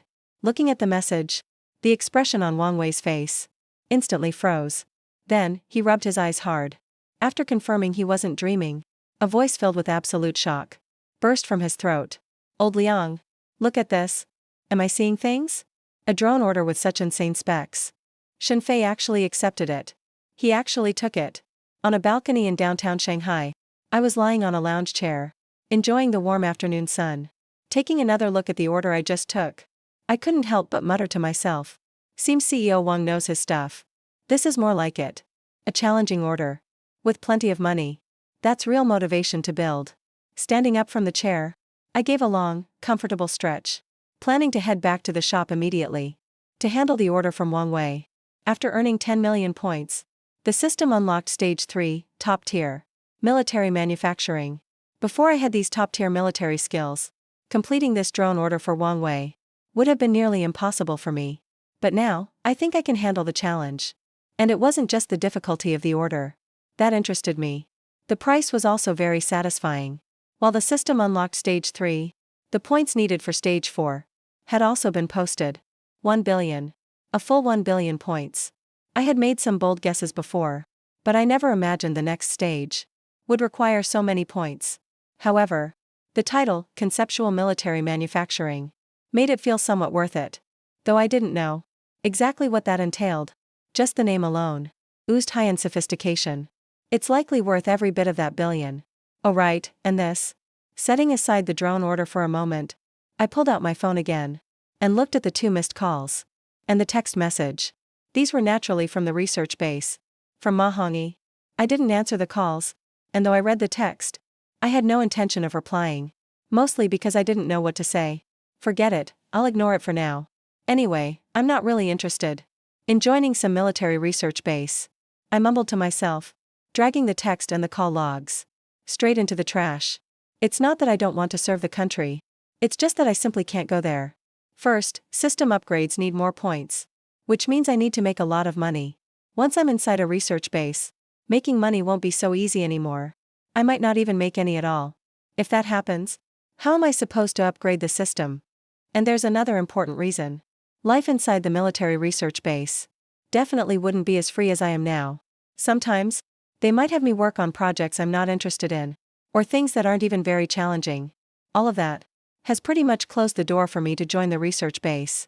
As I started heading back to my suburban workshop, I was processing Shunsong Group's drone orders at the same time. Meanwhile, over at Shunsong headquarters, in the chairman's office, Wang Wei and assistant Liang Shuzhong stared at each other for a long time. It took a while for them to snap out of their shock. But deep in their eyes, you could still see the shock lingering. Boss Wang, how about you slap me for a second? Why does this all feel so unreal? We're already struggling to build a drone with a 1,000 kilometers range and 1-ton cargo capacity. But Shenfei just took an order for a drone with a 10,000 kilometers range and carries 10 tons. I'm not dreaming, am I? Liang Shuzhong couldn't help but swallow hard. He gulped and said, the reason he became Wang Wei's assistant is because he was handpicked by the board. The main reason was that Wang Wei spends money too freely. The board was worried he'd blow too much cash, so they assigned Liang Shuzhong, a super stingy, middle-aged assistant, to watch him. But this time, even with Wang Wei going all out with 1.2 billion yuan, Liang Shuzhong still felt it was worth it. So worth it. If we can actually build a drone like that, then Shunsong wouldn't just be the top courier company in China. Even worldwide, nobody could compete with us. Morning delivery arrives the same afternoon. Who can beat that? Old Liang, do you think maybe we've been too cautious placing the order? Shenfei's not even human. He's a total freak. Just a research maniac. Wang Wei looked at Liang Shuzhong's exaggerated face. But honestly, he wasn't much better himself. Ever since he started from scratch and built this courier empire, barely anyone could impress Wang Wei. But after hearing Shenfei's name, his mind was blown again and again. For the first time, Wang Wei felt that besides making money, there are people and things that are just so fascinating. Boss Wang, don't you feel like maybe you should go study? Maybe even get a master's or PhD? Honestly, I feel that too. My elders always said knowledge is power. Like, everything else comes second. Studying is number one. Before, I always thought those sayings didn't fit modern times. But Shenfei, he really proved to me how powerful and attractive knowledge can be. Liang Shuzhong said that from the heart, his face full of hope. Alright, old Liang, let's not get all emotional here. There are thousands of researchers out there, but only Shenfei has this kind of skill and vision. He's one of a kind. Honestly, in this country, we need someone like him, a researcher who really shines. He'll be like a beam of light, showing the way for so many lost young people. And I know there's something else you didn't say. Compared to someone like Shenfei, even billionaires like us and Leibu seem ordinary, right? It's kind of humbling, isn't it? In the end, Wang Wei joked with a laugh. Right now, Wang Wei was honestly feeling super relaxed and can't wait for his drone to be ready. He's really looking forward to it. And when Liang Shuzhong heard him, of course he didn't dare say a word. After hesitating for 2 seconds, he suddenly changed the topic and asked, by the way, Boss Wang, did you set a deadline for Shenfei's order? Should we make an early announcement? Make a formal statement in advance? The netizens online already guessed it. They know we ordered a drone from Shenfei, so I don't think it's necessary to keep it a secret. Besides, Leibu already set the example for us. He announced 3 days in advance. Beishan Plaza, one public release for Dami Auto, made a huge splash. Gotta say, when it comes to marketing, we really could learn something from Leibu. After hearing that, Wang Wei started thinking. A moment later, he turned to Liang and said, good call, you reminded me. Of course we need to announce it. I didn't give Shenfei a fixed deadline. But, judging by how fast he's worked before, I'd say 1 week max. Shenfei should be able to deliver. So let's set it at 1 week. A week from now, we'll hold the drone launch event at Shenzhen Haihu Park. We'll see this time if Dami Auto or our drone launch event gets more attention, ours or theirs. In the end, even Wang Wei, who's seen it all in business, couldn't help but get hyped up. And of course, Liang Shuzhong was even more excited. Yes, Boss Wang. I'll go get it arranged right now. He nodded hard and quickly headed out of the office. Liang Shuzhong moved fast. Right after he finished talking with Wang Wei, in less than 10 minutes, their announcement was already posted on Shunsong's official site and all their main social media accounts. The announcement said that in 7 days, at Shenzhen Haihu Park, Shunsong Group will hold a drone delivery launch event. Stay tuned. It was short and sweet, but it hit like a rock. Dropped in a calm lake, and instantly created huge waves. Knew it. It's gotta be a drone. Boss Wang got Faye to build a drone, no question. I'm swamped. Totally buried in work. Dami Otto's last event. I even took time off just to watch it. Guess I'll have to take another day off. If this keeps up, my boss is gonna fire me for sure. Ha ha ha. Bro, just go ahead and watch it. Watch it work openly, who cares? I bet even your boss will be watching. He won't even have time to notice you. Dude, you know how to talk. Next time, say it sooner, huh? Now I'm chasing launch events. So this is how girls feel watching variety shows. Feels so freaking good. On Shunsong's official page, the comments shot past 10,000 in just a few minutes. Everyone is hyped for Shunsong's drone event in 7 days. They can't wait. Meanwhile, on the other side, inside the #1 military district research base, Chen Jinming and Qin Ying's seminar was silent as ever. Old Chen, it's impossible. Really, it can't be done. A strategic aircraft only really needs 2 things. One is strategic bombing. The other is supply drops. Let's talk about bombing first. To get our pilot and the plane back safely, we have to focus on the outer armor. But even Ying's newly researched T-shaped, super hard mixed metal alloy still can't guarantee it can take a guided missile hit without failing. On land, a couple missiles might not destroy a tank. But the air is different. Even a small malfunction could be fatal. As for supply drops, even though they're to our own base, and much less risky, they still can't be 100% safe. So I think this project is just not possible. There's no way to do it. In the quiet meeting room, Ma Hongyi was the first to stand up and say that. Chen Jinming waved his hand, telling Ma Hongyi to sit down. Then he looked around the room at 40 or 50 top military engineers and said in a deep voice, "No ideas? Really none at all? Not even a suggestion or rough idea? Honestly, even a rough concept would be nice." Chen Jinming's voice echoed in the meeting room, but everyone just got more quiet. Only Qining frowned a bit, like she wanted to say something, but finally shook her head and held back her words. Inside the suburban manufacturing shop, I double-checked the order specs Wang Wei gave me and carefully reviewed them again. Then I opened up the Super Lab. After the system upgraded to Phase 3, the Super Lab's functions also got a huge boost. The first thing is the time ratio. It's now up to 51. Sure, the increase wasn't as big as from Phase 1 to 2, but this time ratio, in my opinion, is already pretty wild. Spending 50 days in the Super Lab only equals 1 day in the real world. And thanks to having the Super Lab with this insane ability, I dared to take Wang Wei's order.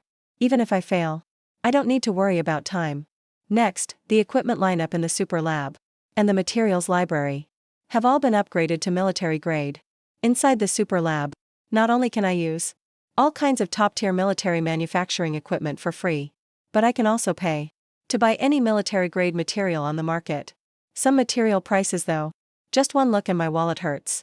The zeros at the end, I don't even want to count them. When I told Lei Buxi that I'm broke lately, I wasn't kidding. While filling the order, the system said the more money I save, the more points I get. But who knows, if I want to make something myself one day, I'll definitely want the best stuff then. And honestly, I don't have that kind of money. Even a slightly bigger project could send me bankrupt again. Oh, Mr. Wang? Everyone's calling me Scammer Investment out there. Scammer Investment likes on my shop page are almost at 30 million now. No joke. This time I really didn't plan to rip you off. I wanted to build you a drone for real and shake off the Scammer Investment label. But man, now I feel so broke. You gotta understand. I mumbled to myself. Then I opened the Super Lab's material library. I spent most of the day picking and choosing materials until I finally gathered everything for the drone. Compared to last time, I did take way longer picking materials now. But honestly, I had no choice. Those military materials are way too expensive. I kept looking to see if I could swap in something else. Luckily, hard work pays off. I was looking at a potential $1 million material bill, but I squeezed it down to under 2 million. Adding everything up, I paid the system 1.8 million. If Wang Wei found out that number, he'd probably lose it right there. Bro, I paid you 1.2 billion. That's 1.2 billion. And you only spent 1.8 million in the end. Though Wang Wei doesn't know yet how much I actually spent. He'll probably find out pretty soon. Because before I went into the super lab, I glanced at the system. And it's still working on that phase financial report. I bet it'll just post the results directly. And won't even let me see them first. No way for me to tweak anything either. Thinking of this, I couldn't help but mutter, ugh. Once I finish this job, I might really need to hire some bodyguards. Or maybe upgrade the shop. And add some defense systems. Otherwise, I just feel uneasy. After picking out all the materials, I ran through the manufacturing steps in my head. One more time. If this were just a regular drone, I wouldn't even need a whole day. And I could make a dozen of them. But to build a drone with 10,000 kilometers range, and a 10-ton payload, and still make it super stable. No joke. This challenge is even tougher than making that EV for Le Bussy. Seriously. Because for the EV, most stuff wasn't a challenge. The hardest part was just the autopilot system. But for this drone Wang Wei ordered, all three key requirements are at odds. Long range means it's hard to carry more weight, big payload, and it's hard to keep it stable. If you want top stability, then range and payload both get limited. Balancing all three things is incredibly hard. It's like asking an engineer to make an insanely precise part with 1 micron tolerances. Missing by 0.5 millimeters is a no-go. The problem I'm facing now is way tougher than making any single part like that. I have to take the three problems one by one. So, let's start with the easiest, range. I took a deep breath and started sketching things out in my head. As I did, the equipment I'd need for the process appeared in front of me from the super lab. Even though I said range is the easiest to tackle, that's just compared to the other two issues. In Wang Wei's drone specs, its body length is about 10 meters. And honestly, that is about as long as a drone can get. It's not that it can't go longer. But this is the sweet spot for drones. If it's any longer, it loses a lot of flexibility. A regular passenger jet is about 30 meters long. And its range taps out around 12 or 13,000 kilometers. Which means, I need to get that range with just a third of the size of a passenger jet. That's really hard, as you can imagine. But right then, I suddenly thought of something. Eyes lighting up, I couldn't help but mutter out loud. The biggest hurdle for range is shrinking the fuel tank. A big tank takes up space for cargo and hurts stability. Right now, all planes use jet fuel, and the tank size is linked to the range. But isn't it really more about the fuel itself? If it's tough to shrink the tank, how about improving the fuel? Yeah, that's the idea. That might be the best solution. By the time I finished mumbling, my eyes were shining even brighter. Without hesitation, I got to work and put all my focus on solving the fuel problem. Meanwhile, over on the other side, at the top army research base in Magic City, Chen Jinmin gave Su Ting's team about half an hour to really brainstorm how to tackle the strategic aircraft safety issue. But a half hour later, they were all staring at each other with blank minds. Not a single idea. And about this meeting, we've got to start from 3 days ago. 3 days ago, Longhua and Ma Xiangguo held a secret modern air combat drill. Since fighter jets appeared, air superiority has become the key to winning a war. So, every country takes their air combat ability seriously. In recent years, Longhua has spared no effort, investing tons of money and energy into the Air Force. They really went all out. But, in that air combat exercise with Ma Xiangguo 3 days ago, the top brass in Longhua's military got a harsh reality check. It's not that Longhua was crushed by Ma Xiangguo in the air. Actually, in this exercise, Longhua came out on top. But the win was brutal. Throughout the drill, Longhua sent out 100 fighter jets. That included 20 JH-7 bombers, 25 J-10s, 10 Su-27 or J-11s, including the J-11B model, 8 Su-30 MKs, 7 Su-35s, 10 J-15s, and 8 J-16s including the J-16D, plus 12 J-20s. That's basically a whole air regiment. All their strategic fighters. But on Ma Xiangguo's side, only 10 jets showed up. Just when Longhua's officers thought Ma Xiangguo was just joking around, they got taught a lesson instead. 100 jets easily wiped out all 10 of Ma Xiangguo's planes, even taking out their command base. They got the entire base. But that also meant all 100 of Longhua's jets were exposed to the enemy. Ma Xiangguo fought fire with fire, and right in front of Lin's father, launched all their anti-air guns and missiles. They traded one base to take out 98 of Longgua's jets, almost a whole air regiment. Only 2 of them made it back safely. If you just look at this drill, Longhua won. But in real war, victory isn't decided in one battle. Losing almost 100 jets just to destroy an enemy base would be a disaster in a real conflict. That's a huge loss. So after this drill, all the military leaders in Longhua held an emergency meeting.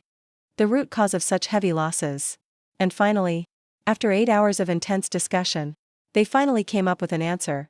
The strategic jet's defenses are just too weak. Once you go deep into enemy lines, it's hard to avoid the whole hurting yourself while hurting the enemy thing. You take out 1,000, but lose 800 of your own. More importantly, it's not just about losing a single jet. The real problem is losing pilots.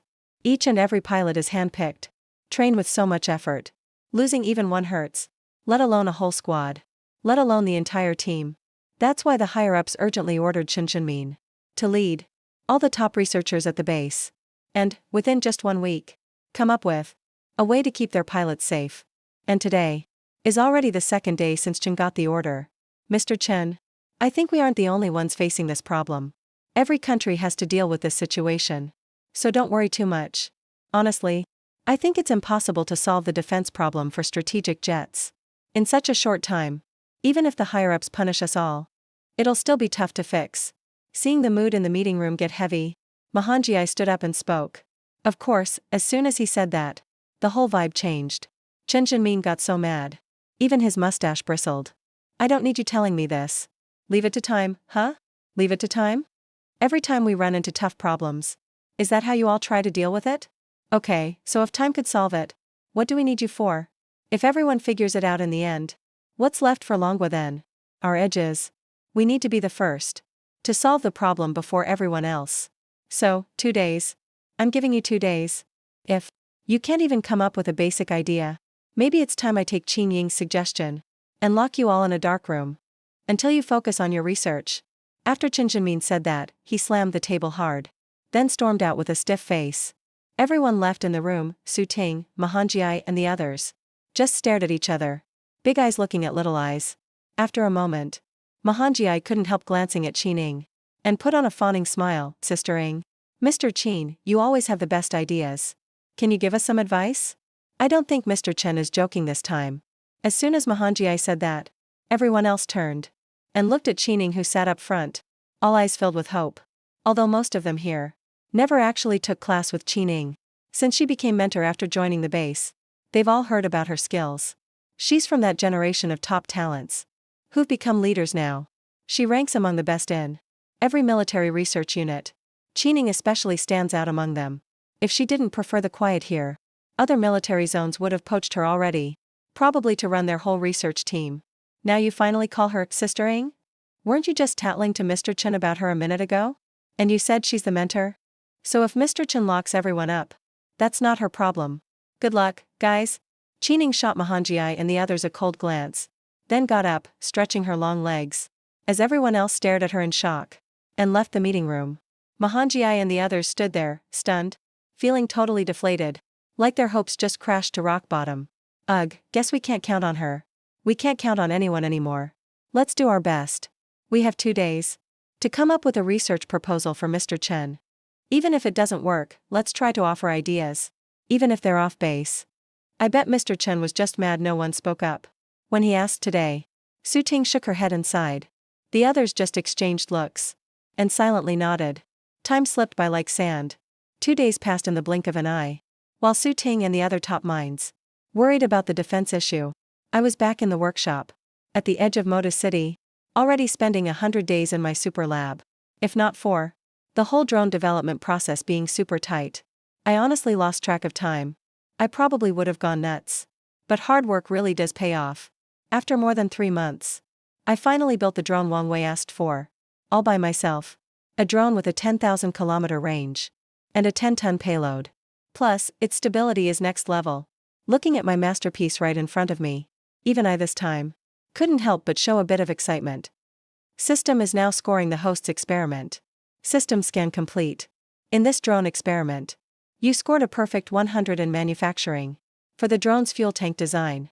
Your understanding and skills broke new limits. You got an S rating.